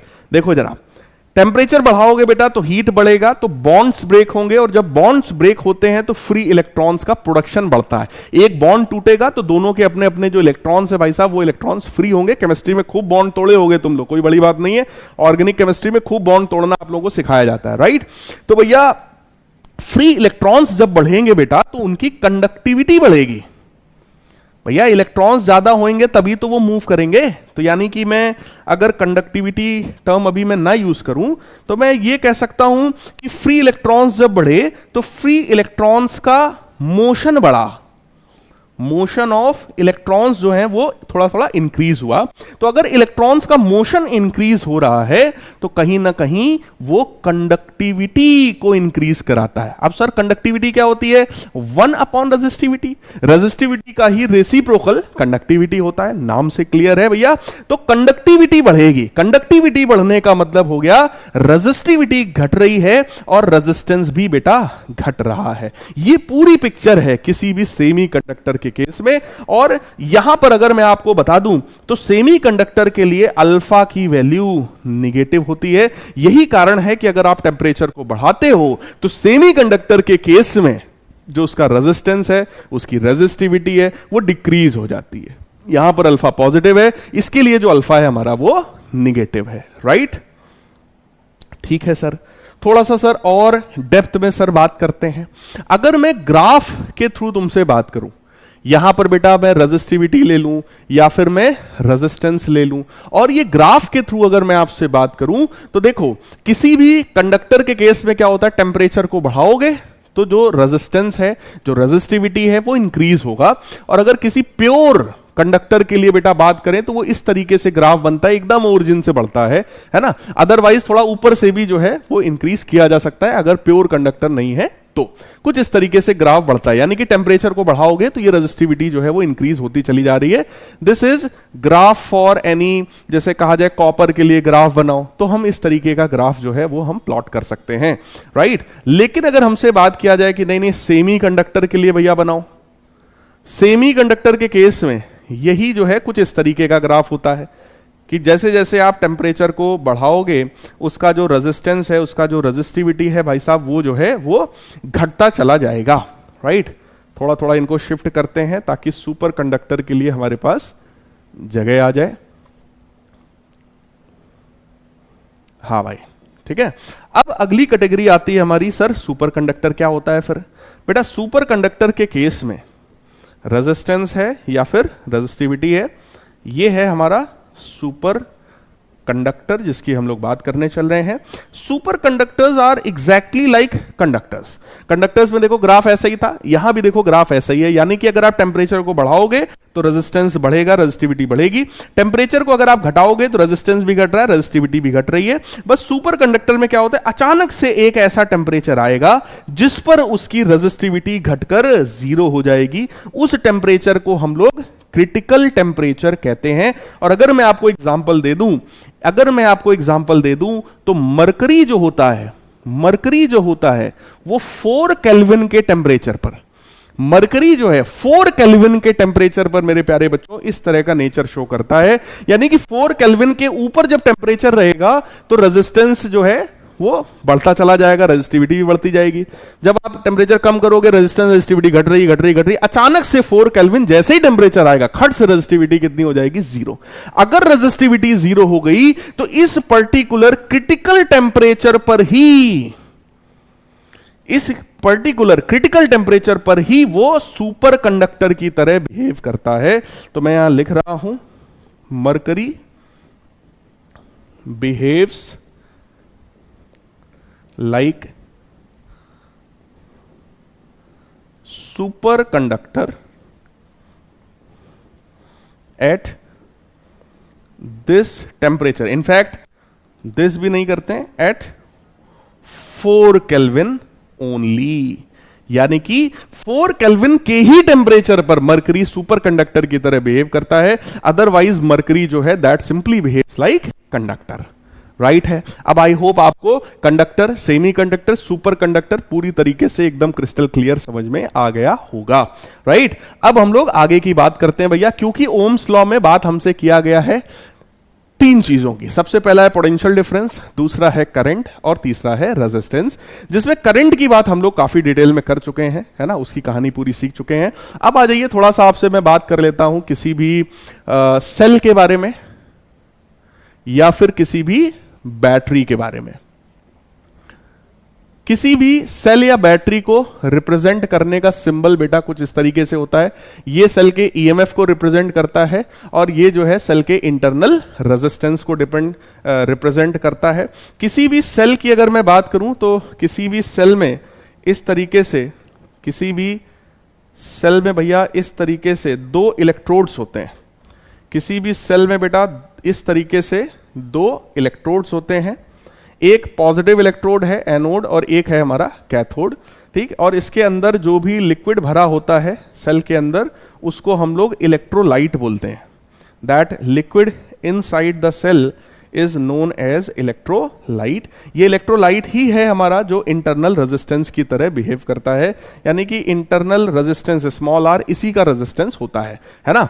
अब अगर हमें इस सेल से बैटरी लेनी है तो हमें इस सेल में कोई ना कोई बल्ब या कोई ना कोई चीज हमें यहां पर ऐड करनी ही पड़ेगी। तो अगर आप सेल के प्लस से एक बल्ब ऐड करो और उसको सेल के माइनस से कनेक्ट कर दो तो होता क्या है, इस माइनस वाले इलेक्ट्रोड के अंदर क्योंकि ढेर सारे इलेक्ट्रॉन्स भरे हुए हैं तो इधर से इलेक्ट्रॉन बल्ब के थ्रू होते हुए इस पॉजिटिव वाले इलेक्ट्रोड में भरते चले जाते हैं। इसकी वजह से करंट पॉजिटिव टर्मिनल से निकलता है, बल्ब से होते हुए नेगेटिव टर्मिनल में आता है। जब इलेक्ट्रॉन इधर से इधर पहुंच जाता है तभी हम लोग सर्किट को कंप्लीट मानते हैं और तभी इधर से जो करंट है बेटा वो दूसरी तरफ पहुंचता है। यानी कि करंट हमेशा क्लोज्ड पाथ में ही फ्लो करता है, ओपन पाथ में फ्लो नहीं करता। यानी कि अगर आप पॉजिटिव से बल्ब को जोड़ो, नेगेटिव में ना कनेक्ट करो तो ये बल्ब ग्लो नहीं करेगा क्योंकि यहां पे करंट फ्लो हुआ ही नहीं, क्योंकि सर्किट कंप्लीट नहीं हुआ। अब होता क्या, जब इसमें से ढेर सारे इलेक्ट्रॉन्स जब इधर की तरफ आकर के भर जाते हैं, है ना, तब तक बल्ब तो जल ही रहा था, लेकिन जब सारे इलेक्ट्रॉन्स इधर की तरफ आ गए तो ये बैटरी फुल्ली डिस्चार्ज हो गई। अब अगर बैटरी डिस्चार्ज हो गई तो हमारा काम क्या है, बैटरी को चार्ज करना। चार्ज करने का मतलब जो इलेक्ट्रॉन्स इधर की तरफ भर गए हैं उन इलेक्ट्रॉन्स को हम वापस भेजेंगे नेगेटिव वाले इस रॉड में, है ना, जिसको हम लोग कैथोड बोलते हैं। तो इलेक्ट्रॉन्स को जब आप इधर से इधर भेजते हो तो आपको कुछ वर्क करना पड़ता है, वही वर्क हमारा सेल का ईएमएफ कहलाता है। What is EMF? EMF is the total work done in bringing all the electrons from the positive terminal of the positive electrode of the cell to the negative electrode of the cell. Positive electrode से सारे electrons को negative electrode को via electrolyte जब हम लोग पहुंचाते हैं तो जो टोटल वर्क हमें करना पड़ता है वही टोटल वर्क बेटा ईएमएफ कहलाता है, राइट। अब जब ये इलेक्ट्रॉन्स इधर से इलेक्ट्रोलाइट से होते हुए इधर जा रहे होंगे तो ये इलेक्ट्रोलाइट भी कुछ ना कुछ रेजिस्टेंस ऑफर करता है, उसी रेजिस्टेंस को इंटरनल रेजिस्टेंस कहते हैं। जबकि बल्ब का जो रेजिस्टेंस है भाई साहब वो एक्सटर्नल रेजिस्टेंस कहलाता है। तो आपसे कभी भी जब रेजिस्टेंस की बात किया जाए तो आपको सोचना चाहिए वहां पे बल्ब जोड़ दिया गया, कोई फैन जोड़ दिया गया, कोई भी डिवाइस जोड़ दी गई है, क्योंकि हर एक डिवाइस का कुछ ना कुछ रेजिस्टेंस मेरे प्यारे बच्चों जरूर होता है। तो किसी भी सेल में आप देखो तो दो चीजें हो गई, सेल में भाई साहब दो चीजें हो गई। क्या? सेल में एक तो इंटरनल सर्किट है जिसका अपना इंटरनल रेजिस्टेंस है जिसको मैंने यहां दिखाया, ठीक, और इसी में जो टोटल वर्क हमें करना पड़ता है उसी को हम लोग ईएमएफ बोलते हैं, राइट। अब एक यहां पर भी है एक्सटर्नल सर्किट भी है जिसका रेजिस्टेंस एक्सटर्नल रेजिस्टेंस कहलाता है। तो अगर मैं आपको ये वाला सेल जो मैंने इधर बनाया है अगर मैं इसको अलग से बना के दिखाऊं तो जरा ध्यान से देखिएगा। ये तो कहानी यहां हमने पहुंचाई, अब देखना जरा कंपेयर करके आपको पूरी चीज में पूरी पिक्चर एकदम क्लियर करता हूं, ध्यान से सुनो, ध्यान से सुनो। ये वाला जो रेजिस्टेंस है भाई साहब, ये वाला जो रेजिस्टेंस है, यही रेजिस्टेंस हमारा जो है वो एक्सटर्नल रेजिस्टेंस कहलाता है। ये एक्सटर्नल रेजिस्टेंस है, राइट। ये इसका ईएमएफ है, ये इसका इंटरनल रेजिस्टेंस यानी इलेक्ट्रोलाइट। ये पूरे डब्बे को, इस पूरे डब्बे को भाई साहब सेल बोलते हैं। इस पूरे डब्बे को बेटा क्या बोलते हैं? सेल बोलते हैं। मतलब सेल में केवल ये नहीं होता है, सेल में ईएमएफ भी होगा और उसका इंटरनल रेजिस्टेंस भी होगा, राइट। ये एक्सटर्नल रेजिस्टेंस है। तो अगर मैं आपसे कहूं कि भैया एक्सटर्नल रेजिस्टेंस में टोटल वोल्टेज कितना गया, अगर मैं आपसे कहूं what is potential drop across external resistance, external resistance में कितना पोटेंशियल ड्रॉप हुआ, तो आप कहेंगे सर V बराबर IR होता है, ये सेल करंट देगा, I करंट निकलेगा और जो करंट इससे जा रहा है उसके थ्रू हम निकाल देंगे V बराबर IR, राइट। तो यहां पर बेटा दो तरह के वोल्टेज हो गए। एक तो ये हो गया जिसको हम लोग बोल रहे हैं टर्मिनल पोटेंशियल डिफरेंस, या फिर इसी को हम बोल रहे हैं that is the potential difference या potential drop across the external resistance. External resistance में जितना पोटेंशियल गया वो IR के बराबर है। या फिर आप ये भी कह सकते हो अगर मैं सेल के दो पॉइंट्स ले लूं, एक पॉइंट ये मैं A ले लूं और एक पॉइंट मैं B ले लूं, A पॉइंट का पोटेंशियल माइनस B पॉइंट का पोटेंशियल अगर मैं लिखूं, यानी A और B पॉइंट के बीच में जो पोटेंशियल डिफरेंस है, अगर मैं उस पोटेंशियल डिफरेंस की बात करूं तो उस पोटेंशियल डिफरेंस को भी V से डिनोट करते हैं और यही कहलाता है आपका terminal potential difference. Terminal potential difference. तो किसी भी सेल में अगर वो सेल करंट नहीं दे रहा है, अगर वो सेल सिंपली रखा हुआ है भैया, है ना, जैसे मान लो फॉर एग्जांपल अगर ये मोबाइल रखा हुआ है, राइट, तो हमने बोला कि इसमें कितना स्पेस है भैया, 64 GB है। लेकिन जब हम खरीद के लेकर आए, जब हमने इसको स्टार्ट किया, इसमें एप्पल जब शुरू हुआ, सारी चीजें जब स्टार्ट हुई, तब पता चला कि यार 64 GB तो मिलता ही नहीं, ये तो कहने वाली बातें हैं। कितना मिला हमको मूवी सेव करने के लिए या कोई भी चीज सेव करने के लिए कितना स्पेस मिला, तो पता चला 56 GB ही मिला।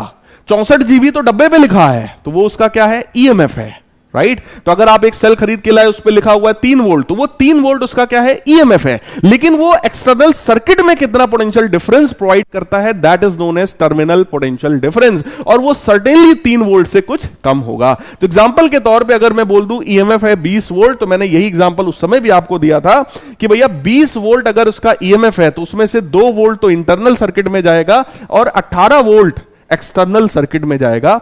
तो मैं यहां लिख दूं, नहीं तो कुछ लोग कहेंगे सर ये 20 वोल्ट कहां से आया। तो भैया फॉर एग्जांपल, है ना, एग्जांपल के तौर पे मैं आपको समझा रहा हूं कि ये 20 वोल्ट जो है वो सेल का ईएमएफ है। 2 वोल्ट जो है that is potential drop across internal resistance. Internal resistance के अक्रॉस पोटेंशियल ड्रॉप है बेटा ये, है ना। और 18 वोल्ट क्या है? इसका टर्मिनल पोटेंशियल डिफरेंस है, that is terminal potential difference, right है। यानी कि हम लोग इसी सेम एक्सप्रेशन को हम लोग ऐसा भी लिख सकते हैं, ध्यान से देखना, EMF E is equal to, देखो किसी भी इंटरनल रेजिस्टेंस में कितना पोटेंशियल ड्रॉप होगा भैया? I स्मॉल r के बराबर।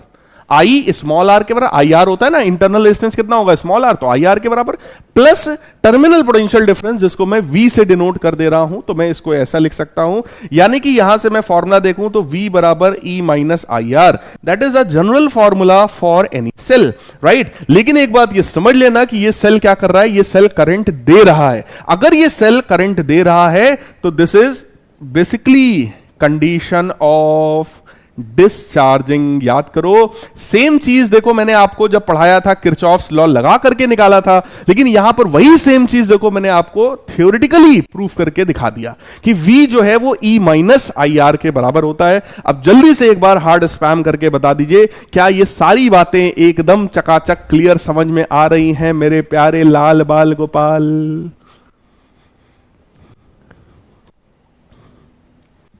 जल्दी से धड़ाधड़ धड़ाधड़ धड़ाधड़, सुपर फास्ट है भाई साहब आज की गाड़ी। हाँ, लेकिन पढ़ाएंगे सब कुछ, बताएंगे सब कुछ, है ना, बताएंगे सब कुछ। हुआ रुक्मणी को बहुत ही अचंभा, ये मेहमान कैसा गरीब आ गया है। क्यों भाई? यस, वेरी गुड, बहुत बढ़िया, बहुत बढ़िया, बहुत बढ़िया, बहुत बढ़िया। हाँ, कि सुनते ही दौड़े चले आए मोहन, बताया। हाँ कह रहे सर आपको तो पूरा बुक याद है।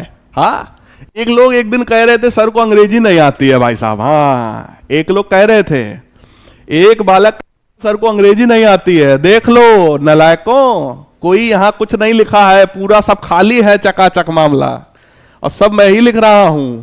अब तो भाई जानोगे ना, अब तो मानोगे कि मैं भी थोड़ा पढ़ा लिखा आदमी हूं।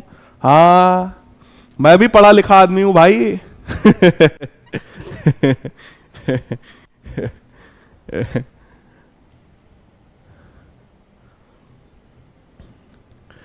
एक कह रहा सर एक सैड सॉन्ग सुना दो।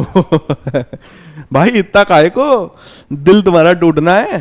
हाँ,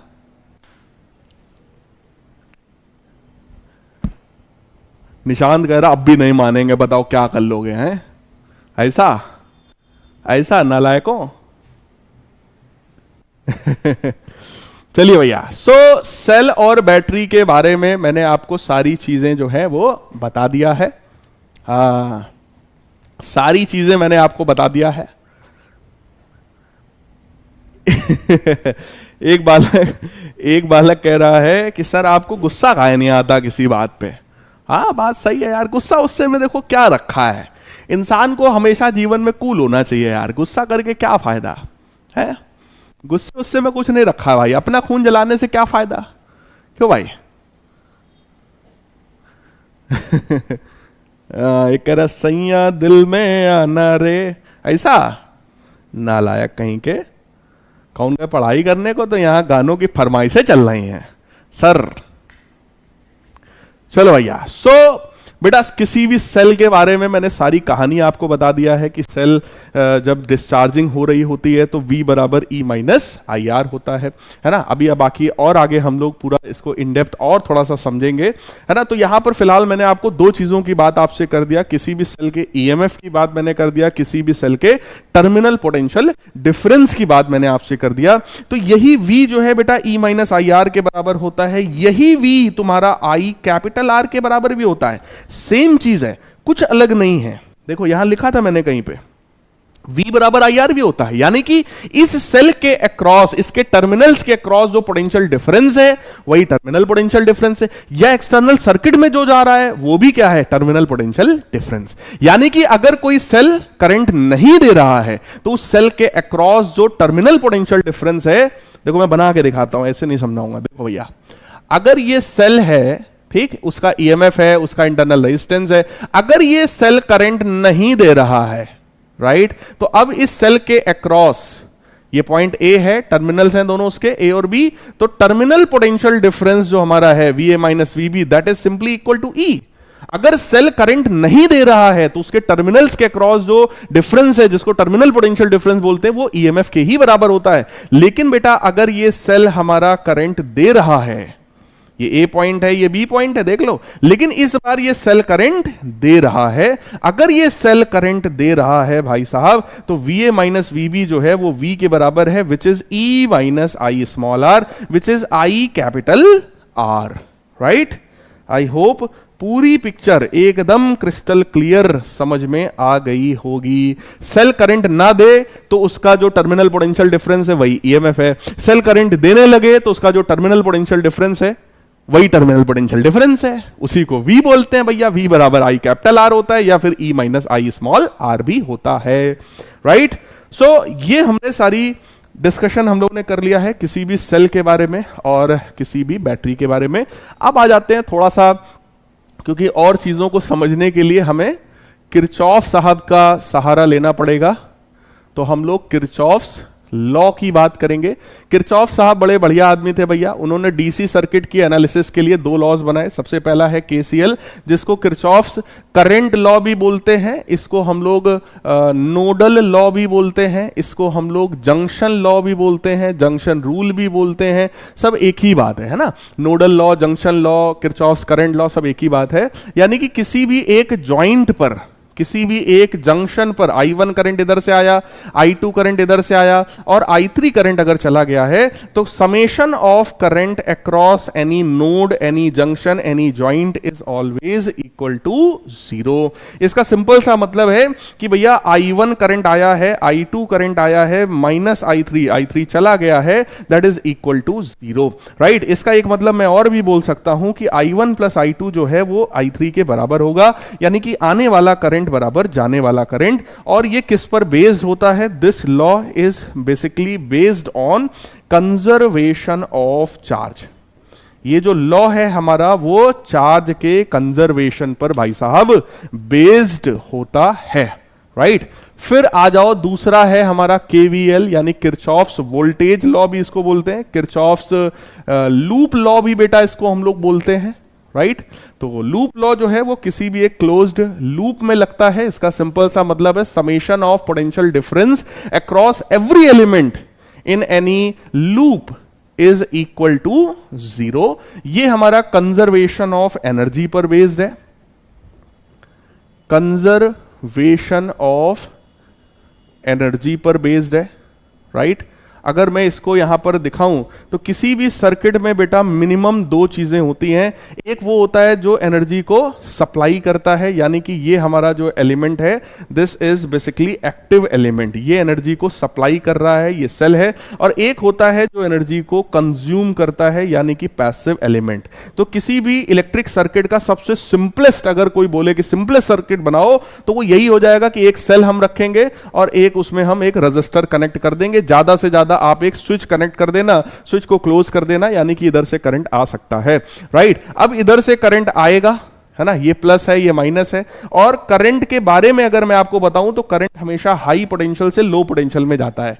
देखो बैटरी में, सेल में तो प्लस माइनस सबको पता है। अब इधर से करंट आ रहा है तो ये हाई पोटेंशियल पे हो गया, ये लो पोटेंशियल पर हो गया। तो प्लस और माइनस हम हाई पोटेंशियल और लो पोटेंशियल को रिप्रेजेंट करने के लिए बनाते हैं, है ना। करंट अगर ऐसे जा रहा है, करंट हमेशा हाई से लो की तरफ जाता है, हाई से लो की तरफ जाता है, लाइक दिस, राइट। इस तरीके से करंट जा रहा है। अब यहां पर हमें क्या देखना है भैया कि डेल्टा सिग्मा वी जो है वो हमारा 0 है, यानी इसने जितना वोल्टेज सप्लाई किया वो पूरा का पूरा वोल्टेज बेटा पैसिव एलिमेंट क्या करेगा, कंज्यूम कर लेगा, राइट। तो मैं यहां पे लिख सकता हूं V minus IR is equal to 0, है ना, या फिर आप कह लो V बराबर IR।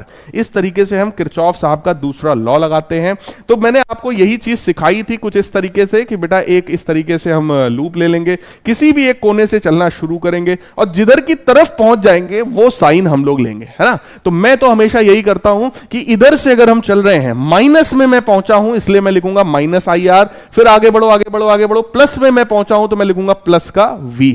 तो प्लस का V माइनस का IR बराबर 0। इस तरीके से मैं किरचॉफ साहब का ये वाला लॉ लगाता हूं। और बहुत सारे बच्चों को क्योंकि इसमें दिक्कत होती है तो मैं एक आध क्वेश्चन यहां पर दिखा दे रहा हूं आपको, एक आध क्वेश्चन मैं यहां पे बना करके भैया दिखा रहा हूं कि आप लोगों को ज्यादा समस्या इस टॉपिक में ना हो।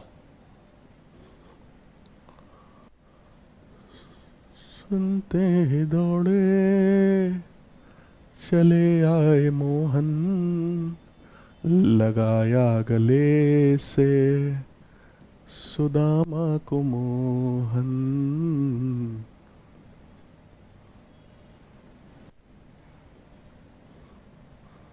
कुछ इस तरीके का बेटा सिस्टम था और हमसे कहा गया भैया हर एक ब्रांच में करंट की वैल्यू जरा धड़ा निकाल डालो, है ना। तो उसमें क्या करना है यार, सिंपल है। देखो जब भी कभी क्वेश्चन में एक से ज्यादा सेल हो ना, तो किसी एक सेल को मान लो करंट दे रहा है, तो हमने माना ये वाला करंट दे रहा है। अब जब करंट यहां पर आएगा, इस पॉइंट पर पहुंचेगा, तो कुछ करंट इधर चला जाएगा, कुछ करंट इधर की तरफ चला जाएगा।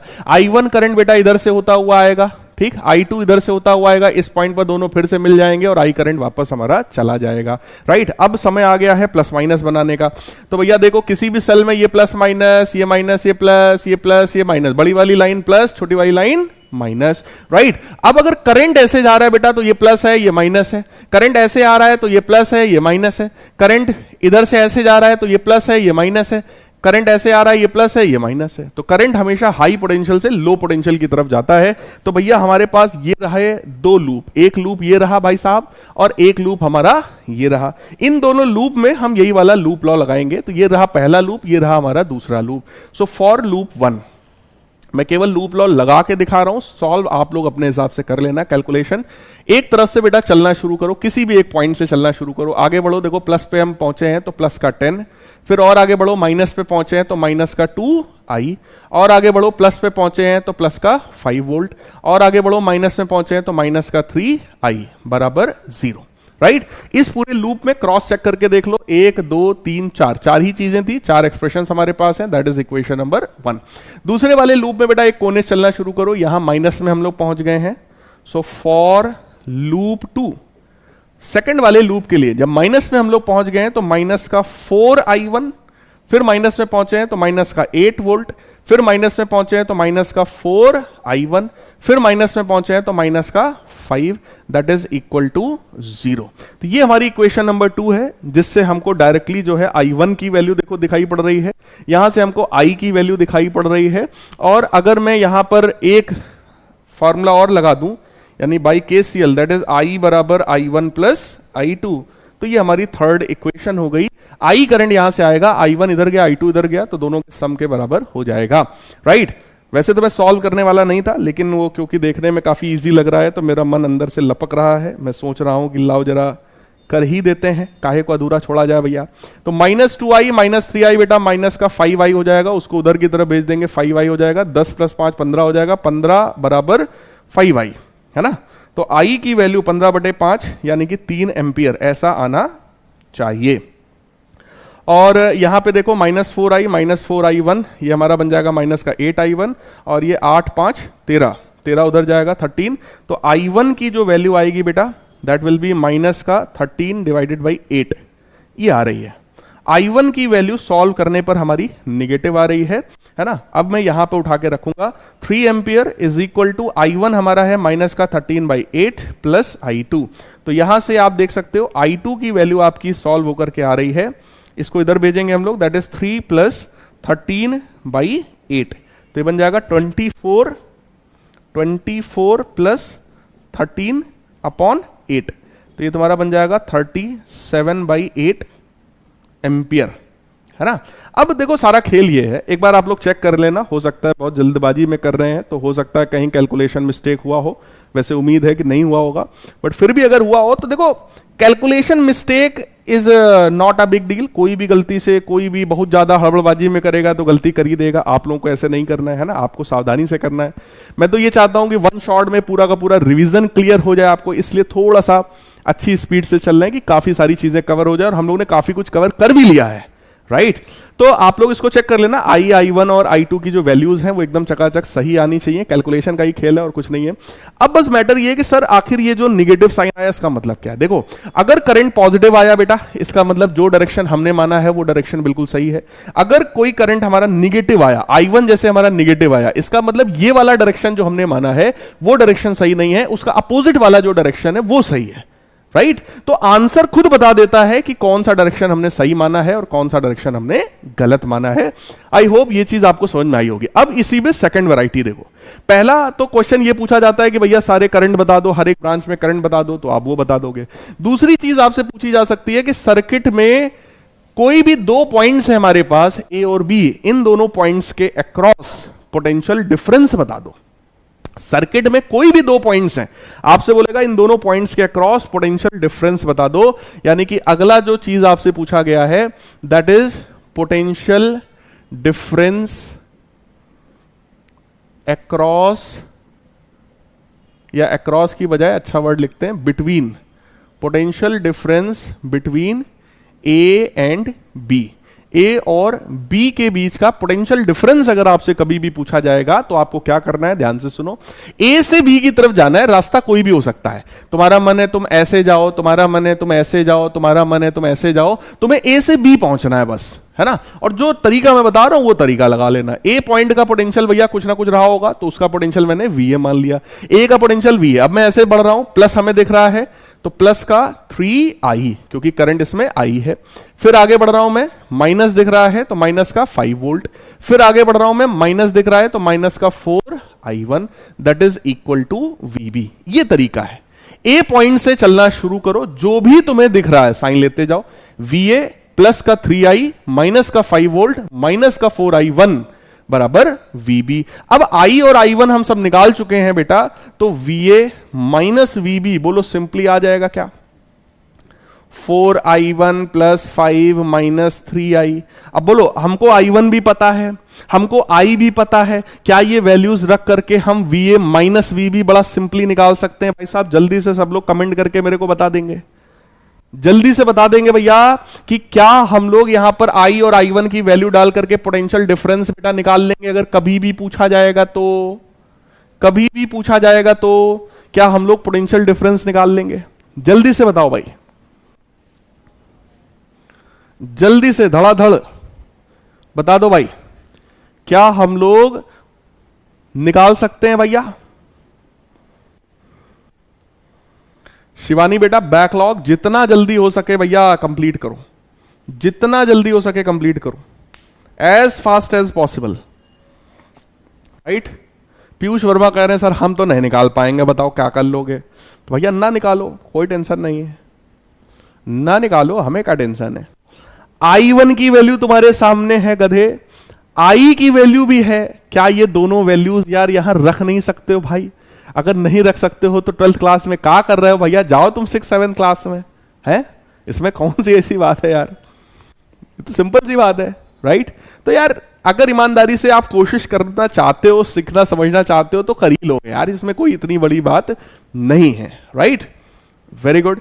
तो बेटा ये हो गया सेकंड वैरायटी का क्वेश्चन सर्किट से। तीसरी वैरायटी में आओ, तीसरी वैरायटी में आओ भैया, तीसरी वैरायटी में एक ही क्वेश्चन में सारा खेल आज खत्म कर देंगे। तीसरी वैरायटी में आओ। तीसरा वैरायटी है सर्किट का कोई भी एक पॉइंट बेटा अर्थ कर देगा।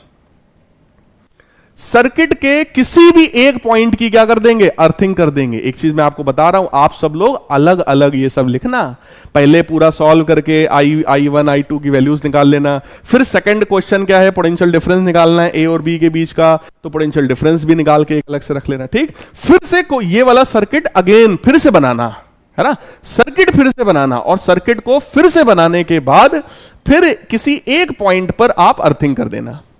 अगर किसी एक पॉइंट पर बेटा अर्थिंग कर दिया, अर्थिंग का मतलब यह होता है जिस पॉइंट की आप अर्थिंग करोगे, जिस पॉइंट को आप अर्थ से जोड़ दोगे, उस पॉइंट का पोटेंशियल कितना हो जाएगा बेटा, जीरो। किसी एक पॉइंट का पोटेंशियल जीरो हो जाएगा। जब किसी एक पॉइंट का पोटेंशियल जीरो हो जाएगा तो आपसे क्वेश्चन में क्या पूछा जाएगा कि भैया बी वाले पॉइंट का पोटेंशियल बताओ। देखो जब अर्थिंग नहीं किया था हमने तो क्वेश्चन क्या था, ए और बी के बीच का पोटेंशियल डिफरेंस बता दो। जब हमने अर्थिंग नहीं किया था, है ना, तो ए और बी के बीच का पोटेंशियल डिफरेंस पूछ रहा था। इस बार क्या है, इस बार आपसे किसी एक पॉइंट का पोटेंशियल पूछेगा, पोटेंशियल डिफरेंस नहीं पूछेगा, पोटेंशियल पूछेगा। कहेगा बी का पोटेंशियल बता दो, ए का पोटेंशियल बता दो, सी का पोटेंशियल बता दो, डी का पोटेंशियल बता दो, ई का पोटेंशियल बता दो। हर एक पॉइंट का पोटेंशियल आपसे पूछेगा। अब मैटर है सर कैसे निकालें हम, बड़ा सिंपल है बेटा। अगर बी पॉइंट का पोटेंशियल निकालना, देखो एकदम बउआ छाप मेथड, वही किरचॉफ्स लॉ, क्या यहां से चलना शुरू करेंगे बी तक जाएंगे। इस पॉइंट का पोटेंशियल कितना, 0। जब आगे बढ़े प्लस मिला तो प्लस का 8 वोल्ट बराबर पोटेंशियल ऑफ पॉइंट बी। तो बी पॉइंट का पोटेंशियल बेटा सीधे सीधे कितना आ गया, 8 वोल्ट। सीधी सी बात है, कितना आ गया, 8 वोल्ट। तो बी का पोटेंशियल निकल आया 8 वोल्ट। अब इसका अगर 8 वोल्ट है तो सर इसका भी निकालो, इसको मैं सी नाम दे रहा हूं सर, इसका निकालो। कैसे मिलेगा, 8 वोल्ट प्लस 4i1 बराबर वीसी। अरे यार 8 volt plus 4i1, 8 plus 4i1 बराबर वीसी। भैया i1 की वैल्यू निकाल चुके हैं क्या, जो वैल्यू है, अगर पॉजिटिव है तो पॉजिटिव, निगेटिव है तो निगेटिव, कोई इसमें दिमाग नहीं लगाना, जो वैल्यू है सीधा उठा के डालो और Vc आ गया, यानी C वाले पॉइंट का पोटेंशियल आ गया। ऐसे ही बोलो D पॉइंट का पोटेंशियल निकाल लेंगे हम, ऐसे ही इसका निकालेंगे, ऐसे ही E पॉइंट का पोटेंशियल निकाल लेंगे हम लोग, राइट है क्या। यानी कि अगर सर्किट में कोई एक पॉइंट की अर्थिंग कर दी गई है तो मेरे प्यारे बच्चों आप हर एक पॉइंट का पोटेंशियल आप कैलकुलेट कर सकते हो, राइट। हर एक पॉइंट का आप पोटेंशियल जो है वो आप कैलकुलेट कर सकते हो। तो किसी भी डीसी सर्किट पर यार यही क्वेश्चन तुमसे आएगा, इसके बाहर कुछ नहीं आएगा। अब इसके बाद वो बहुआ छाप क्वेश्चन क्लास 10th वाले कि भैया इस वाले रजिस्टर के अक्रॉस पोटेंशियल डिफरेंस बता दो कितना है। अरे भैया करंट अगर I1 हमें पता है तो क्या हम V बराबर 4i1 नहीं निकाल पाएंगे, V बराबर IR होता है, तो I1 इंटू R। इसके अक्रॉस बता दो तो फिर से I1 इंटू आर, इसके क्रॉस बता दो I इंटू 3, इसके क्रॉस बता दो 2 इंटू आई। सिंपल यार, है ना। पोटेंशियल डिफरेंस निकालना बहुत ही बउआ छाप काम है, एकदम आराम से हम लोग जो है उसको कर सकते हैं, कोई आई थिंक इसमें परेशानी वाली बात नहीं होगी। तो डीसी सर्किट में मैंने आपको फुल पीएचडी करा दी भैया एक ही क्वेश्चन में। अगर आप ध्यान से मेरी बात समझे होगे तो वो सब आपका क्लियर हो गया होगा। अब आ जाओ कंडीशंस ऑफ सेल पर। कंडीशंस ऑफ सेल पर, किसी भी सेल या बैटरी की कंडीशंस की बात कर लेते हैं मेरे प्यारे बच्चों। देखो अगर कोई भी सेल है हमारा और वो सेल भैया डिस्चार्जिंग स्टेट में है, यानी कि वो सेल जो है वो डिस्चार्ज हो रहा है, यानी कि वो सेल हमारा करंट दे रहा है। कुछ इस तरीके का, मान लो ये ईएमएफ है, इंटरनल रेजिस्टेंस है, ये पॉइंट ए है, दोनों टर्मिनल्स हो गए, है ना। अगर ये सेल करंट दे रहा है, आई करंट देगा तो घूम फिर के वही करंट इधर वापस भी आएगा भाई साहब, है ना। अब सोचो जरा प्लस माइनस की बात करो, ये प्लस है ये माइनस है। अगर करंट ऐसे आ रहा है बेटा तो ये प्लस है और ये माइनस है। अब लिखो जरा इक्वेशन, ए पॉइंट का potential VA minus E plus आई स्मॉल r बराबर VB, ये वही वाला है लूप लॉ, है ना। सो VA माइनस VB, जिसको मैं V बोल सकता हूं, टर्मिनल पोटेंशियल डिफरेंस बोल सकता हूं, that is E minus I are, E minus I are. यानी कि सेल अगर डिस्चार्ज हो रहा है तो उस कंडीशन में V बराबर E माइनस आई आर होता है। और यहां पर देखो terminal potential difference is lesser than EMF। EMF में से जब IR घटाया जाता है तब V मिल रहा है, तो ये वैल्यू जो है उससे कम हो जाती है, राइट। अब आ जाते हैं सर दूसरी कंडीशन, सर बता दो। यानी कि अगर यही सेल हमारा चार्जिंग स्टेट में हो भैया तब क्या होगा।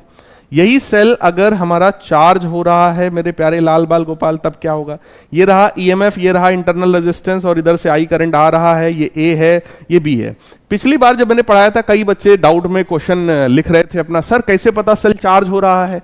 भैया अगर ये सेल पॉजिटिव की तरफ से करंट ले रहा है तो बेटा चार्ज हो रहा है, राइट। पॉजिटिव से करंट दे रहा है तो डिस्चार्ज हो रहा है, सीधी सी बात है। तो भैया ये करंट जो है ले रहा है पॉजिटिव में, है ना। तो ये रहा प्लस ये रहा माइनस। अगर करंट ऐसे जाने वाला है तो ये रहा प्लस ये रहा माइनस। लिखना शुरू करो, VA माइनस E माइनस आई स्मॉल r बराबर VB। सो VA माइनस VB, जिसको पोटेंशियल डिफरेंस बोल सकते हो, that is E plus IR। यानी कि अगर सेल चार्ज हो रहा है तो V बराबर E प्लस IR, और ऐसे में terminal potential difference is greater than EMF। देखो EMF में IR जोड़ रहे हैं तब जाके टर्मिनल पोटेंशियल डिफरेंस मिल रहा है।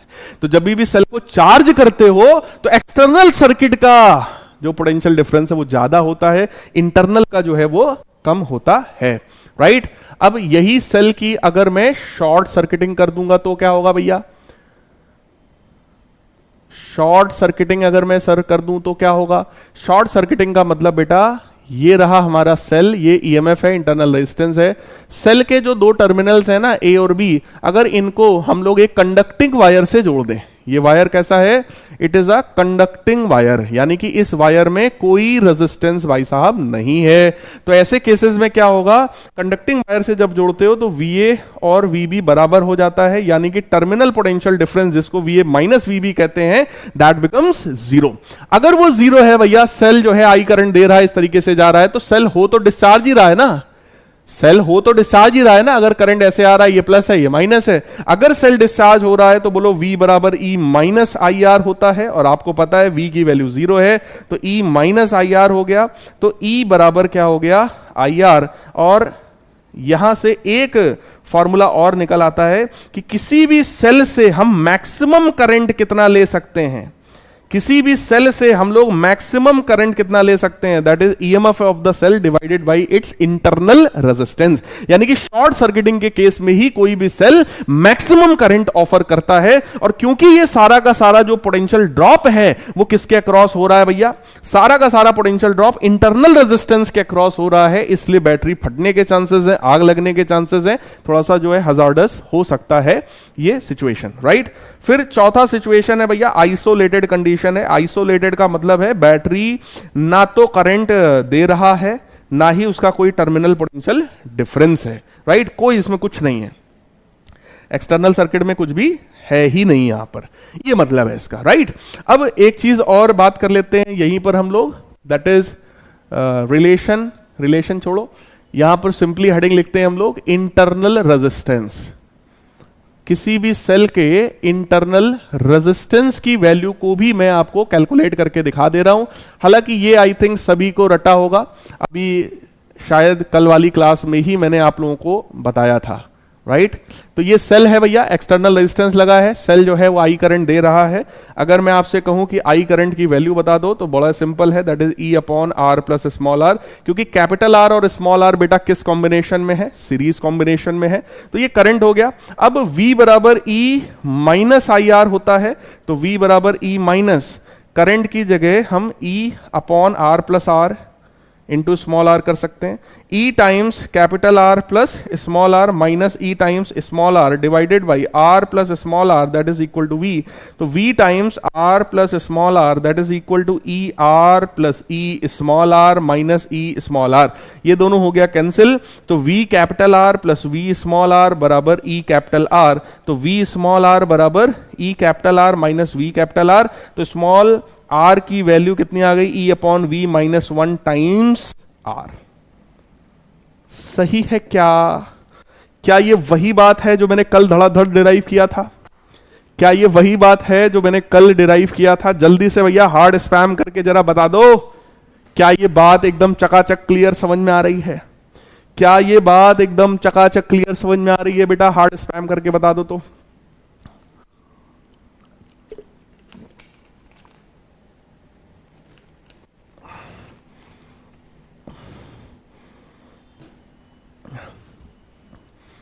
ए जिंदगी गले लगा ले, कुछ बच्चे यही गाना गा रहे होंगे भाई, क्यों? ए जिंदगी गले लगा ले, हमने भी तेरे हर एक गम को गले से लगाया है ना? क्यों भाई? कुछ लोग कह रहे हैं कि भाई सर ये गम ही तो है, आप कैसे पढ़ा रहे हो सर? है सर, अगर पोटेंशियल जीरो हो तो क्या करंट फ्लो हो सकता है? नमन बेटा नहीं हो सकता, है ना, 12th के लेवल पे बोले तो नहीं हो सकता। बट आईआईटी के कुछ एक क्वेश्चंस में ऐसा हुआ है कि दो पॉइंट्स के बीच में पोटेंशियल डिफरेंस जो है वो जीरो के बराबर है, उसके बाद भी करंट फ्लो हो रहा है। आईआईटी में कुछ एक आध क्वेश्चन ऐसे आए हैं बच्चों को कंफ्यूज करने के लिए। मेरी चैट नहीं चल रही है, कुछ तो करो भैया। किसी की नहीं चल रही थी कोहली साहब।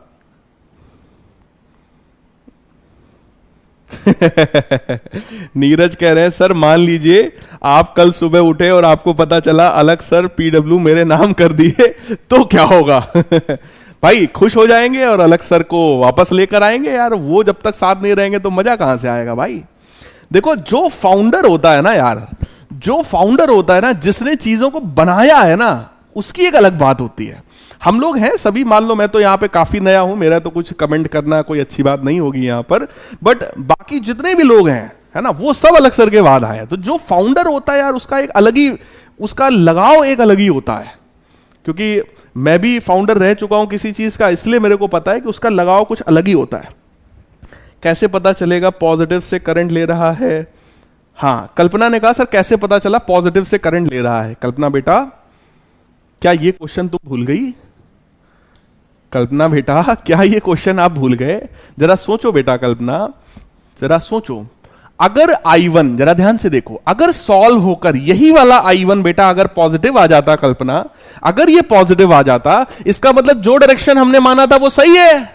तो ये वाला सेल क्या करंट ले नहीं रहा है अपने पॉजिटिव में?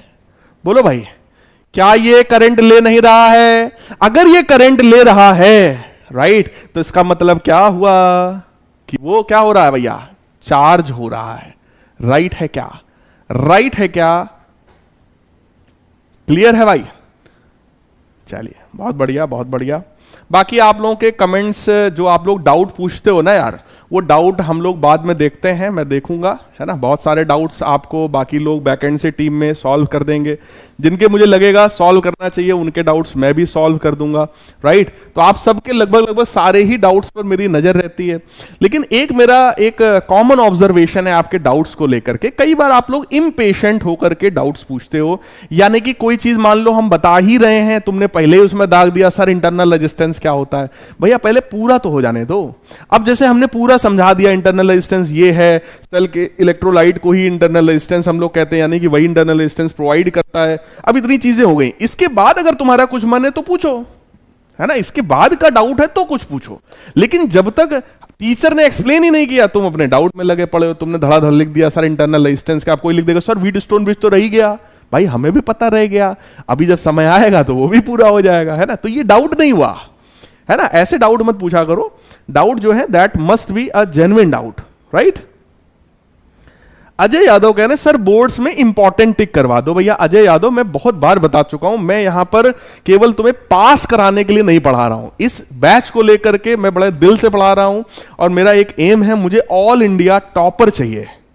मुझे ऑल इंडिया टॉपर चाहिए, फर्स्ट रैंक मुझे चाहिए आप लोगों में से। अगर आप मेहनत करने को तैयार हो तो मैं आपसे दुगनी मेहनत करने को तैयार हूं। मैं पर्सनली हर एक चीज की आपको हेल्प करने को तैयार हूं, लेकिन मुझे ऑल इंडिया फर्स्ट रैंक चाहिए आप लोगों में से किसी की। जो बच्चा आप लगता हो कि जो उस लेवल पे मेहनत करना चाहता है, इंडिया में फर्स्ट रैंक लाना चाहता है सीबीएसई में, है ना, वो हम लोग को जरूर मैसेज करे कि हाँ सर मैं चाहता हूं लाना। ठीक है, तो मैं पर्सनली भी हर चीज में आपको गाइड करने को तैयार हूं, लेकिन मुझे वो रिजल्ट चाहिए, राइट। आकांक्षा करें सर जल्दी से छुट्टी कर दो। बेटा अब बताओ, जब इतना जल्दी छुट्टी करोगी तो कैसे टॉप करोगी, है? चलिए खैर छोड़ो। इंटरनल रेजिस्टेंस मैंने आप लोगों को जो है पूरी तरीके से समझा दिया है कि इंटरनल रेजिस्टेंस की ये कहानी है ना। इंटरनल रेजिस्टेंस का ये वैल्यू है। सेल की सारी कंडीशंस हो गई, है ना। अब आ जाते हैं बेटा सेल के कॉम्बिनेशन वाले पार्ट पर, राइट। यानी कि कॉम्बिनेशन ऑफ सेल की बात करते हैं कि कोई भी सेल का कॉम्बिनेशन। पहली बात तो यही है कि यार कॉम्बिनेशन कर क्यों रहे हो? कॉम्बिनेशन क्यों कर रहे हो? To get maximum value of current और ईएमएफ।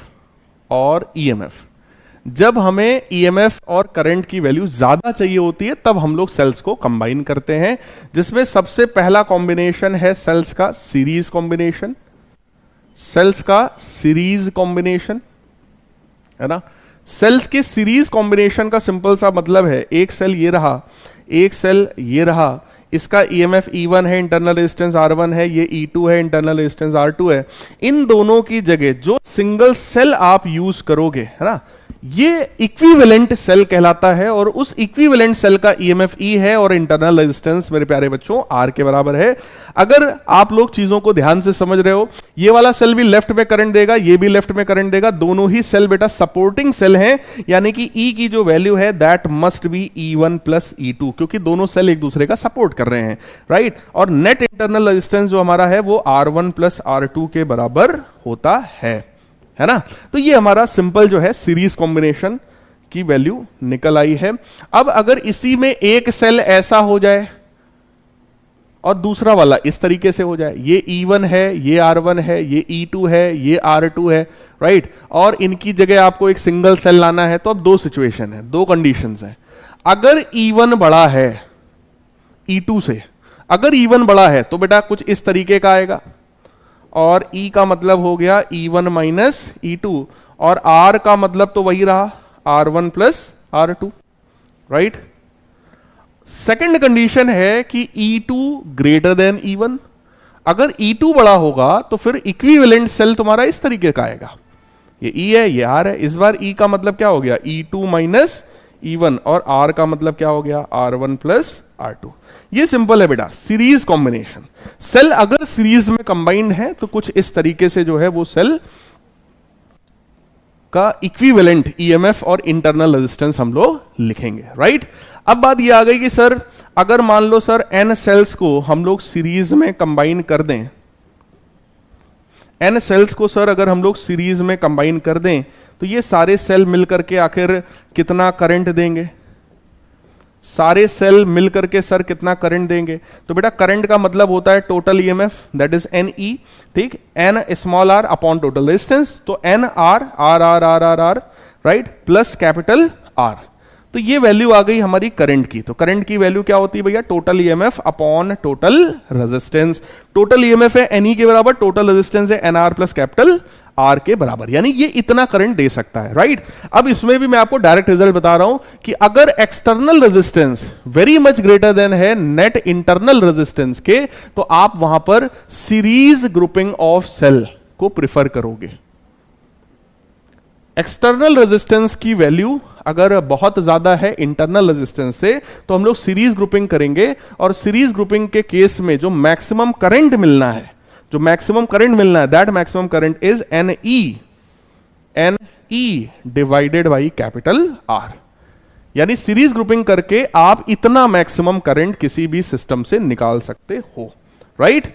अब आया सर ठीक है, ये तो हो गया सीरीज ग्रुपिंग। अब बात करते हैं थोड़ा सा हम लोग पैरेलल कॉम्बिनेशन ऑफ सेल की, पैरेलल कॉम्बिनेशन ऑफ सेल्स की, पैरेलल कॉम्बिनेशन ऑफ सेल्स। इसके पहले हमने सीरीज कॉम्बिनेशन की बात किया था, यहां पर हम लोग आ गए भैया पैरेलल कॉम्बिनेशंस ऑफ सेल की बात कर रहे हैं। और पैरेलल कॉम्बिनेशन का बेटे मतलब क्या है जरा समझ लो। एक सेल ये रहा, एक सेल ये रहा, राइट, ये रहा E1 R1, ये रहा E2, ये रहा हमारा R2, है ना। इन दोनों को हमने पैरेलल में जोड़ा। इनकी जगह अगर एक सिंगल सेल आप लाना चाहते हो तो सिंगल सेल का ईएमएफ E है और इंटरनल रेजिस्टेंस जो है वो R के बराबर है। इस E और R की वैल्यू कैसे मिलेगी, तो E बाई R बराबर E1 by R1 plus E2 by R2। Simple सी बात है, सिंपल सी बात है भैया ये, राइट। ये फॉर्मूला आपका लगेगा इक्विवेलेंट ईएमएफ बटे इक्विवेलेंट रेजिस्टेंस बराबर E1 बटे R1 plus E2 by R2। R की वैल्यू कैसे आएगी, क्योंकि दोनों पैरेलल में कंबाइंड है, तो 1 बाई R बराबर 1 by R1 plus 1 by R2। इस तरीके के फॉर्मूले को लगाकर आप पहले R की वैल्यू निकालेंगे। जब R मिल जाएगा उस R को यहां रखेंगे तो आपको E मिल जाएगा, यानी कि ईएमएफ की वैल्यू आपको मिल जाएगी। बहुत ही सिंपली इस तरीके से सॉल्व कर लेना, राइट। अब सर अगर मान लीजिए सर ऐसा हो सर, तब क्या होगा सर, इस तरीके का सर सिस्टम हो, ये E1 है, ये R1 है, ये हमारा E2 है, ये हमारा R2 है, तो बेटा ऐसे केसेस में जरा ध्यान से सुनना, ऐसे केसेस में आपका इक्विवेलेंट सेल आएगा कुछ ऐसा E बाई R।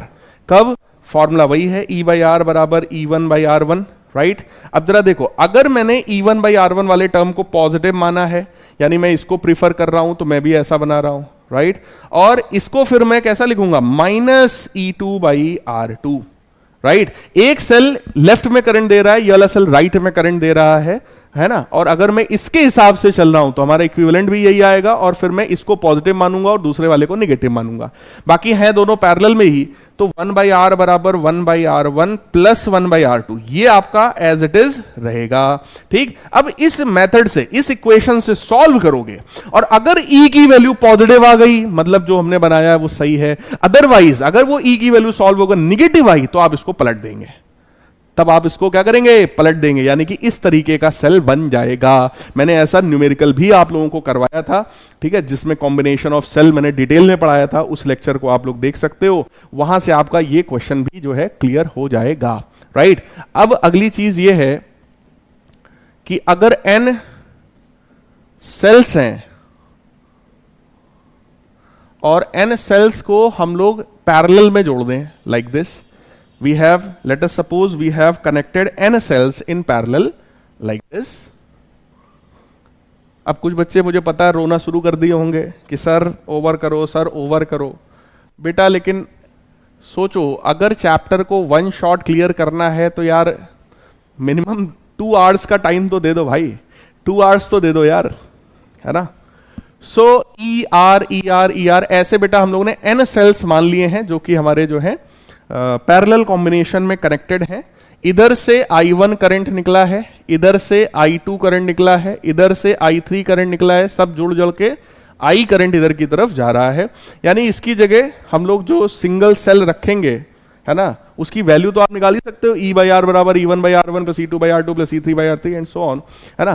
फिलहाल मैं आपको यहां पर डायरेक्टली जो है करंट की वैल्यू बता रहा हूं। करंट की वैल्यू क्या है, क्योंकि सब पैरेलल में है तो ईएमएफ जो है वो E के बराबर ही होता है। अगर सबका ईएमएफ सेम है तो नेट ईएमएफ भी बेटा E के बराबर ही होगा। ये R ये सब जो है पैरेलल में है तो इनका हो जाएगा R/N, और कैपिटल R सीरीज में हो जाएगा उसके साथ में। राइट, कैपिटल R जो है उसके साथ में। तो मैं एक काम करता हूं, कैपिटल R आपको जोड़ के दिखाता हूं, नहीं तो आप लोग जो है कंफ्यूज होंगे। ऐसे ऐसे, ये रहा कैपिटल R, है ना। जैसे मैंने इसके लिए दिखाया था आपको कि n सेल्स को जोड़ा है, कैपिटल R को जोड़ा है, करंट की वैल्यू क्या है, मैक्सिमम करंट कितना है, वही चीज मैं यहां दिखाने की कोशिश कर रहा हूं कि n सेल्स को मैं पैरेलल में जोड़ रहा हूं, उसके साथ एक एक्सटर्नल रेजिस्टेंस को भी मैं कनेक्ट कर रहा हूं। राइट, और उससे बेटा करंट की जो वैल्यू आएगी, that value of the current is like this. तो I की वैल्यू आ गई NE upon small r plus n times capital R, ये वैल्यू है। अब मैटर ये है कि सर हम इसको कब प्रिफर करेंगे, जब इंटरनल रेजिस्टेंस बहुत ज्यादा होगा एक्सटर्नल रेजिस्टेंस से, तब आप जो है पैरेलल ग्रुपिंग को प्रिफर करेंगे। ठीक, अगर एक्सटर्नल रेजिस्टेंस बहुत ज्यादा है इंटरनल से, नेट इंटरनल रेजिस्टेंस है, तो आप सीरीज ग्रुपिंग करेंगे, और अगर internal resistance, net internal resistance काफी ज्यादा हो पैरेलल से, सॉरी एक्सटर्नल रेजिस्टेंस से, तब आप पैरेलल में उसको कनेक्ट करोगे। और पैरेलल के केस में मैक्सिमम करंट कितना मिलने वाला है, that is NE/r। Right, NE/r, ये मैक्सिमम करंट मिलेगा। सीरीज के केस में मैक्सिमम करंट कितना मिलना था, NE/R। सारी चीज देखो एक सीक्वेंस में है ना। जल्दी से एक बार हार्ड स्पैम कर दो, कितने लोगों को बात एकदम क्रिस्टल क्लियर रिवाइज हो गई है। जल्दी से बेटा एक बार हार्ड स्पैम कर दो भाई, क्या इतनी बातें एकदम क्रिस्टल क्लियर रिवाइज हो गई आपकी?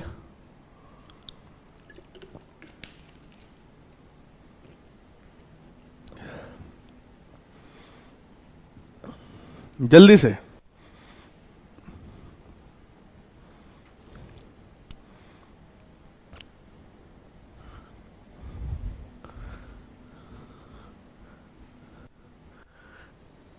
तुम भुला ना सकोगे मैं वो राज हूं।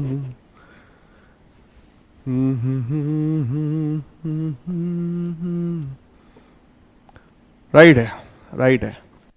चलिए, बहुत बढ़िया, बहुत बढ़िया, बहुत बढ़िया। तो बेटा सीरीज कॉम्बिनेशन मैंने आपको फुल डिटेल में पढ़ा दिया है।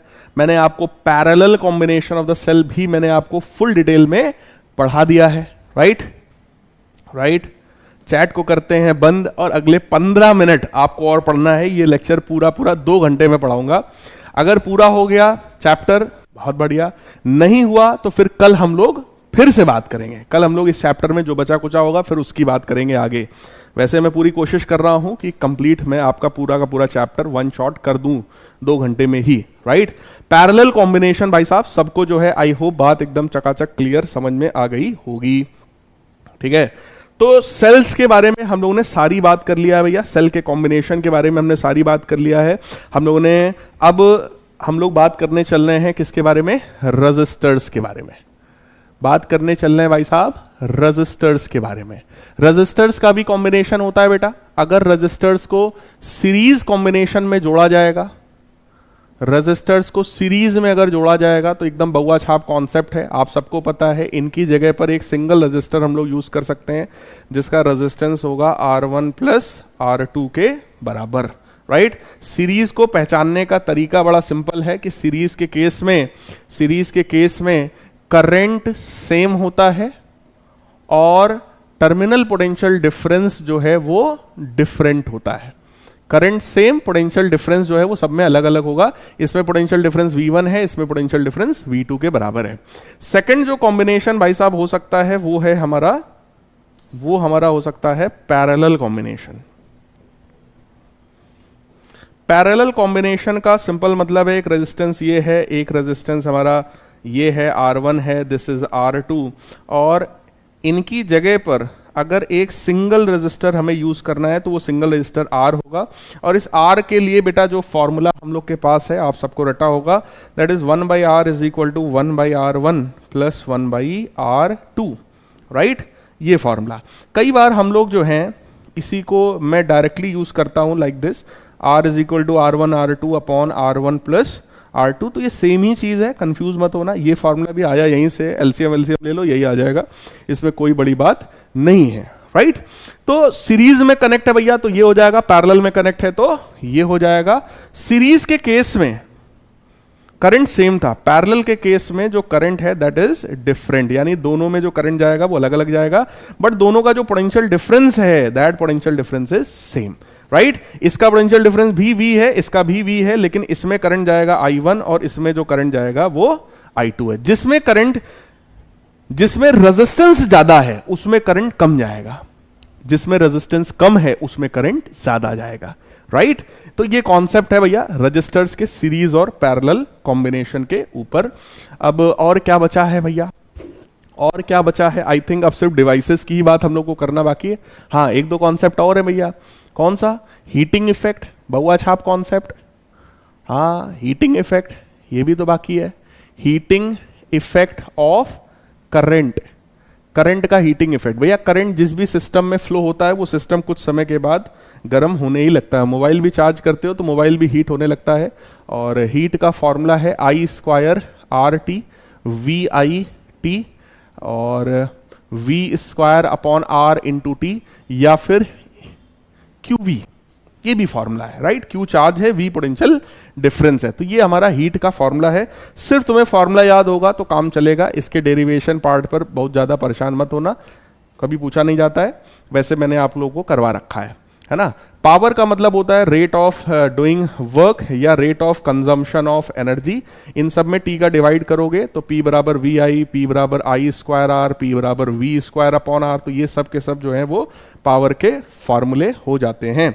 पावर का जो यूनिट है भाई साहब, पावर का यूनिट वॉट होता है ना। पावर का यूनिट हॉर्स पावर भी हो सकता है, हॉर्स पावर भी हो सकता है। 1 हॉर्स पावर जो है वो 746 वॉट के बराबर है, 746 वॉट के बराबर होता है ना। ये सारी चीजें आई थिंक क्लियर होगा। यहीं पर एक कमर्शियल यूनिट ऑफ एनर्जी भी आता है जिसको हम लोग 1 किलोवाट आवर भी बोलते हैं। 1 किलोवाट आवर का मतलब 1 किलोवाट इंटू 1 आवर, यानी कि 1000 वॉट इंटू 3600 ऑफ सेकेंड्स। इसी को आप लिखोगे अगर स्टैंडर्ड फॉर्म में लाके तो 10⁶ वॉट सेकेंड होगा, वॉट सेकेंड को ही जूल कहते हैं। तो 1 किलोवाट आवर जो होता है इसी को बेटा 1 यूनिट भी कहा जाता है, यानी कि जो बिजली का बिल आपका आता है ना वो इसी यूनिट के टर्म्स में आता है। तो आप लोगों ने न्यूज़ में सुना होगा केजरीवाल सरकार ने जो है 200 यूनिट 300 यूनिट बिजली जो है वो फ्री कर दी है। तो वो जो 300 यूनिट है, वो जो यूनिट है वो यही है 1 किलोवाट आवर, यानी 1 यूनिट में 3.6 इंटू 10⁶ जूल्स ऑफ एनर्जी होती है जो उन्होंने फ्री कर दिया, राइट। ये मतलब लॉजिक है। फिर ये तो भैया हीट एनर्जी है, एनर्जी का यूनिट तो सबको पता है यार, जूल ही होता है ना, जूल या कैलोरी, आपके ऊपर है, कैलोरी या फिर जूल। और 1 जूल नहीं, 1 कैलोरी, 1 कैलोरी जो होता है वो 4.2 जूल्स के बराबर है। 1 कैलोरी जो है वो 4.2 जूल्स के बराबर है, जहां मनो वहां पे आप जो है इसको यूज कर सकते हो। अब कुछ डिवाइसेस की धड़ाधड़ बात करते हैं, जिसमें सबसे पहला डिवाइस है गैल्वेनोमीटर। गैल्वेनोमीटर के बारे में मैं आपसे और डिटेल में बात करूंगा नेक्स्ट चैप्टर में, जहां पर मैग्नेटिज्म आपको पढ़ा दूंगा, क्योंकि इसमें मैग्नेट्स वगैरह यूज होते हैं। फिलहाल गैल्वेनोमीटर का जो सिंबल है वो कुछ इस तरीके से है। गैल्वेनोमीटर क्या करता है, it is used to detect presence of current, presence of current. अगर इस गैल्वेनोमीटर में कुछ करंट जा रहा है, गैल्वेनोमीटर है, अगर इसमें कुछ करंट जा रहा है, ऐसा है, अगर कुछ करंट जा रहा है तो ये कुछ ना कुछ शो करेगा, राइट। अगर इसमें कुछ भी करंट नहीं जा रहा है, करंट अगर जीरो है, तो ये इसका पॉइंटर कुछ इस तरीके से होगा। करंट अगर जीरो है तो ऐसा पॉइंटर, करंट अगर है तो कुछ ना कुछ डिफ्लेक्शन शो करेगा, यानी कि अगर करंट जा रहा होगा तो ये डिफ्लेक्शन शो करेगा, और अगर करंट नहीं जा रहा होगा तो ये नो डिफ्लेक्शन मोड में होगा। यानी कि हमें साफ पता चल जाएगा कि अगर इसको हमने सर्किट में जोड़ा और कुछ भी इसमें कांटा इधर उधर हो रहा है, मतलब करंट फ्लो हो रहा है, और अगर कांटा कुछ भी नहीं मूव कर रहा है, इसका मतलब करंट फ्लो नहीं हो रहा है। तो ये एक सिंपल सा समझ लो डिवाइस है, जिसका काम है करंट की प्रेजेंस को डिटेक्ट करना, राइट। फिर हम लोग बात कर लेते हैं, हमारे पास एक व्हीट स्टोन ब्रिज है। व्हीट स्टोन ब्रिज का, भाई साहब, व्हीट स्टोन ब्रिज का काम क्या है? व्हीट स्टोन ब्रिज का काम है to determine unknown resistance, to determine unknown resistance, किसी भी अननोन रेजिस्टेंस की वैल्यू को निकालना, ये इसका जो है काम होता है। और इसमें इस तरीके के 4 रेजिस्टर्स होते हैं। भाई किसी भी क्वाड्रिलेटरल में 4 साइड्स होती हैं, तो हर एक साइड पर एक एक रेजिस्टर जो है वो बांध दीजिए, R1, R2, R3, R4। 2 diagonals होते हैं, एक डायगोनल पे गैल्वेनोमीटर डालो ताकि ये पता चले करंट फ्लो हो रहा है कि नहीं, दूसरे पे आप एक सेल लगा दो, ठीक। जैसे ही सेल इधर से आई करंट देगा, ये आई करंट जब यहां पहुंचेगा बेटा, करंट डिवाइड होगा I1 और इधर की तरफ I2, ठीक है। व्हीट स्टोन ब्रिज को बैलेंस तब माना जाता है जब गैल्वेनोमीटर में कोई करंट ना जाए। अगर गैल्वेनोमीटर में करंट जाएगा नहीं तो वो डिफ्लेक्शन बिल्कुल भी देगा नहीं। जो I1 करंट आएगा पूरा का पूरा I1 करंट इधर जाएगा, जो I2 आएगा पूरा का पूरा I2 इधर जाएगा, दोनों यहां पे जुड़ जाएंगे और I करंट फाइनली वापस हमारा चला जाएगा। अगर ये व्हीट स्टोन ब्रिज हमारा बैलेंस्ड स्टेट में है, अगर wheat stone bridge balanced state में है भाई साहब, तो R1 बटे R2 जो है वो R3 बटे R4 के बराबर होगा, राइट। और अगर ये नॉट बैलेंस्ड है, मतलब अगर ये अनबैलेंस्ड स्टेट में है ना, तो इसका मतलब R1 बटे R2 जो है that is not equal to R3 बटे R4, ये बराबर नहीं होगा। अब बात यह है कि सर कैसे हम पहचानेंगे कि व्हीट स्टोन ब्रिज है या नहीं है? तो बेटा अगर सेल के प्लस से 2 रेजिस्टेंस जुड़े हों, सेल के माइनस से भी 2 रेजिस्टेंस जुड़े हों, और उनके बीच में एक कोई रेजिस्टेंस जुड़ा हो, कोई गैल्वेनोमीटर जुड़ा हो, तो ये सिस्टम व्हीट स्टोन ब्रिज हो सकता है। अब अगर R1 बटे R2 R3 बटे R4 के बराबर है तो वो बैलेंस्ड है, राइट। इसका मैं आपको एग्जाम्पल दे सकता हूं। ये एग्जाम्पल मैंने आप लोगों को शायद क्लास में भी दिया था, और ये बोर्ड एग्जाम में अक्सर पूछा जाने वाला एक बड़ा फेमस सा क्वेश्चन है। आपसे बोलेंगे कि ये रहा हमारा 2 ओम, ये रहा हमारा 4 ओम, ये रहा 5 ओम, ये रहा 3 ओम और ये रहा हमारा 6 ओम। इस तरीके के हमें रेजिस्टर्स दे दिए गए। हमसे कहेंगे भैया ए और बी के बीच में जरा इक्विवेलेंट रेजिस्टेंस बता दो। अब जरा ध्यान से देखो बेटा, अगर ए और बी के बीच में निकालना, इसका सिंपल सा मतलब हुआ कि अगर मैं कभी सेल जोड़ूंगा तो ए और बी के बीच में जोड़ूंगा। सेल के प्लस से बोलो 2 रजिस्टर जुड़े हुए हैं, प्लस से 2 रजिस्टर्स, माइनस से भी 2 रजिस्टर्स, उसके बीच में एक रजिस्टर जुड़ा हुआ है। तो ये रजिस्टर बेसिकली अगर आप ध्यान से देखो तो ये क्या चीज है? ये गैल्वेनोमीटर है।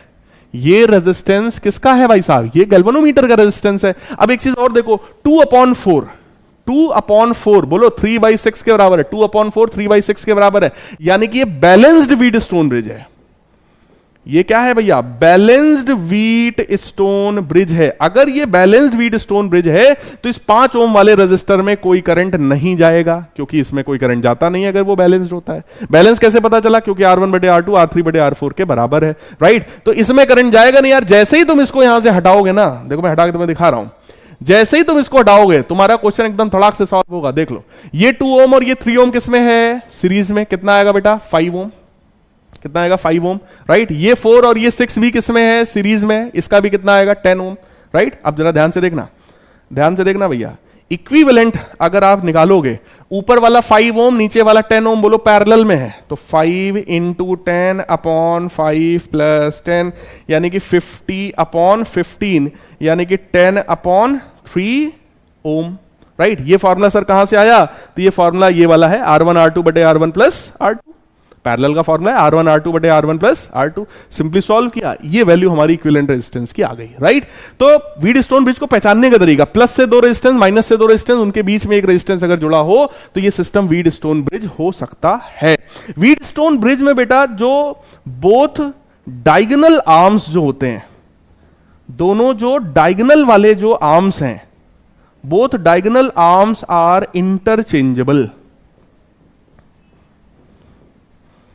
इंटरचेंजेबल यानी कि आप इस गैल्वेनोमीटर की जगह सेल लगा सकते हो, सेल की जगह गैल्वेनोमीटर लगा सकते हो, राइट? यानी कि मैं ऐसा भी व्हीट स्टोन ब्रिज बना सकता हूं, मैं ऐसा भी व्हीट स्टोन ब्रिज बना सकता हूं, इसमें कोई दिक्कत समस्या वाली बात नहीं है, right? Both diagonal arms are interchangeable. आप सेल और गैल्वेनोमीटर को इंटरचेंज कर सकते हो, कोई फर्क से नहीं पड़ता है। क्यों? क्योंकि बेटा R1 ये है, R2 ये था, R3 ये था, R4 ये था। जरा सोचो, अगर R1 बटे R2 R3 बटे R4 है तो यहीं से मैं ये भी तो लिख सकता हूं R1 बटे R3 बराबर R2 बटे R4। एक ही तो बात है भैया, इसको इधर ले आओ, इसको उधर ले जाओ, कोई इससे फर्क भाई साहब नहीं पड़ता है, सेम चीज है एकदम, राइट?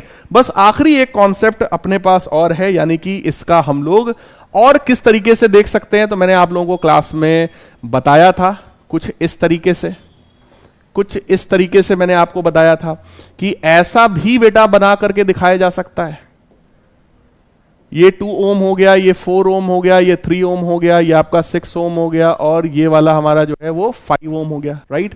कुछ इस तरीके से भी हम लोग दिखा सकते हैं कि अगर ये सेल का प्लस है, ये सेल का माइनस है, प्लस से 2 रेजिस्टेंस, माइनस से भी 2 रेजिस्टेंस, और ये वाला जो रेजिस्टेंस यहां जुड़ा हुआ है, ये वाला रेजिस्टेंस हमारा क्या है? यही है गैल्वेनोमीटर। बोलो भाई, यही है गैल्वेनोमीटर, राइट? तो व्हीट स्टोन ब्रिज को पहचानने का ये तरीका है जो मैंने आपको बता दिया। अगला है भाई साहब मीटर ब्रिज। मीटर ब्रिज भी एकदम बउआ छाप क्वेश्चन है, एकदम आसान सा कॉन्सेप्ट है। मीटर ब्रिज नाम से क्लियर है, 1 मीटर का इसमें एक वायर होता है। 1 मीटर का आप एक वायर मान लो जिसका लेंथ हो गया भाई साहब 100 सेंटीमीटर, राइट? अब इसमें हम लोग एक तरफ यहां पर जोड़ेंगे एक रेजिस्टेंस बॉक्स, एक और यहां पर हम लोग कनेक्ट कर देंगे जो कि है हमारा अननोन रेजिस्टेंस, जिसकी वैल्यू भाई साहब हमको निकालनी है, और यहां पर एक सेल कनेक्ट कर देंगे बेटा। सिंपल, एक रेजिस्टेंस बॉक्स यानी कि एक सर्टेन रेजिस्टेंस ये हमको प्रोवाइड कर देगा, तो इसकी वैल्यू मैं R1 लिख रहा हूं। Unknown resistance for example R2 है, इसी की वैल्यू को हमें नापना है।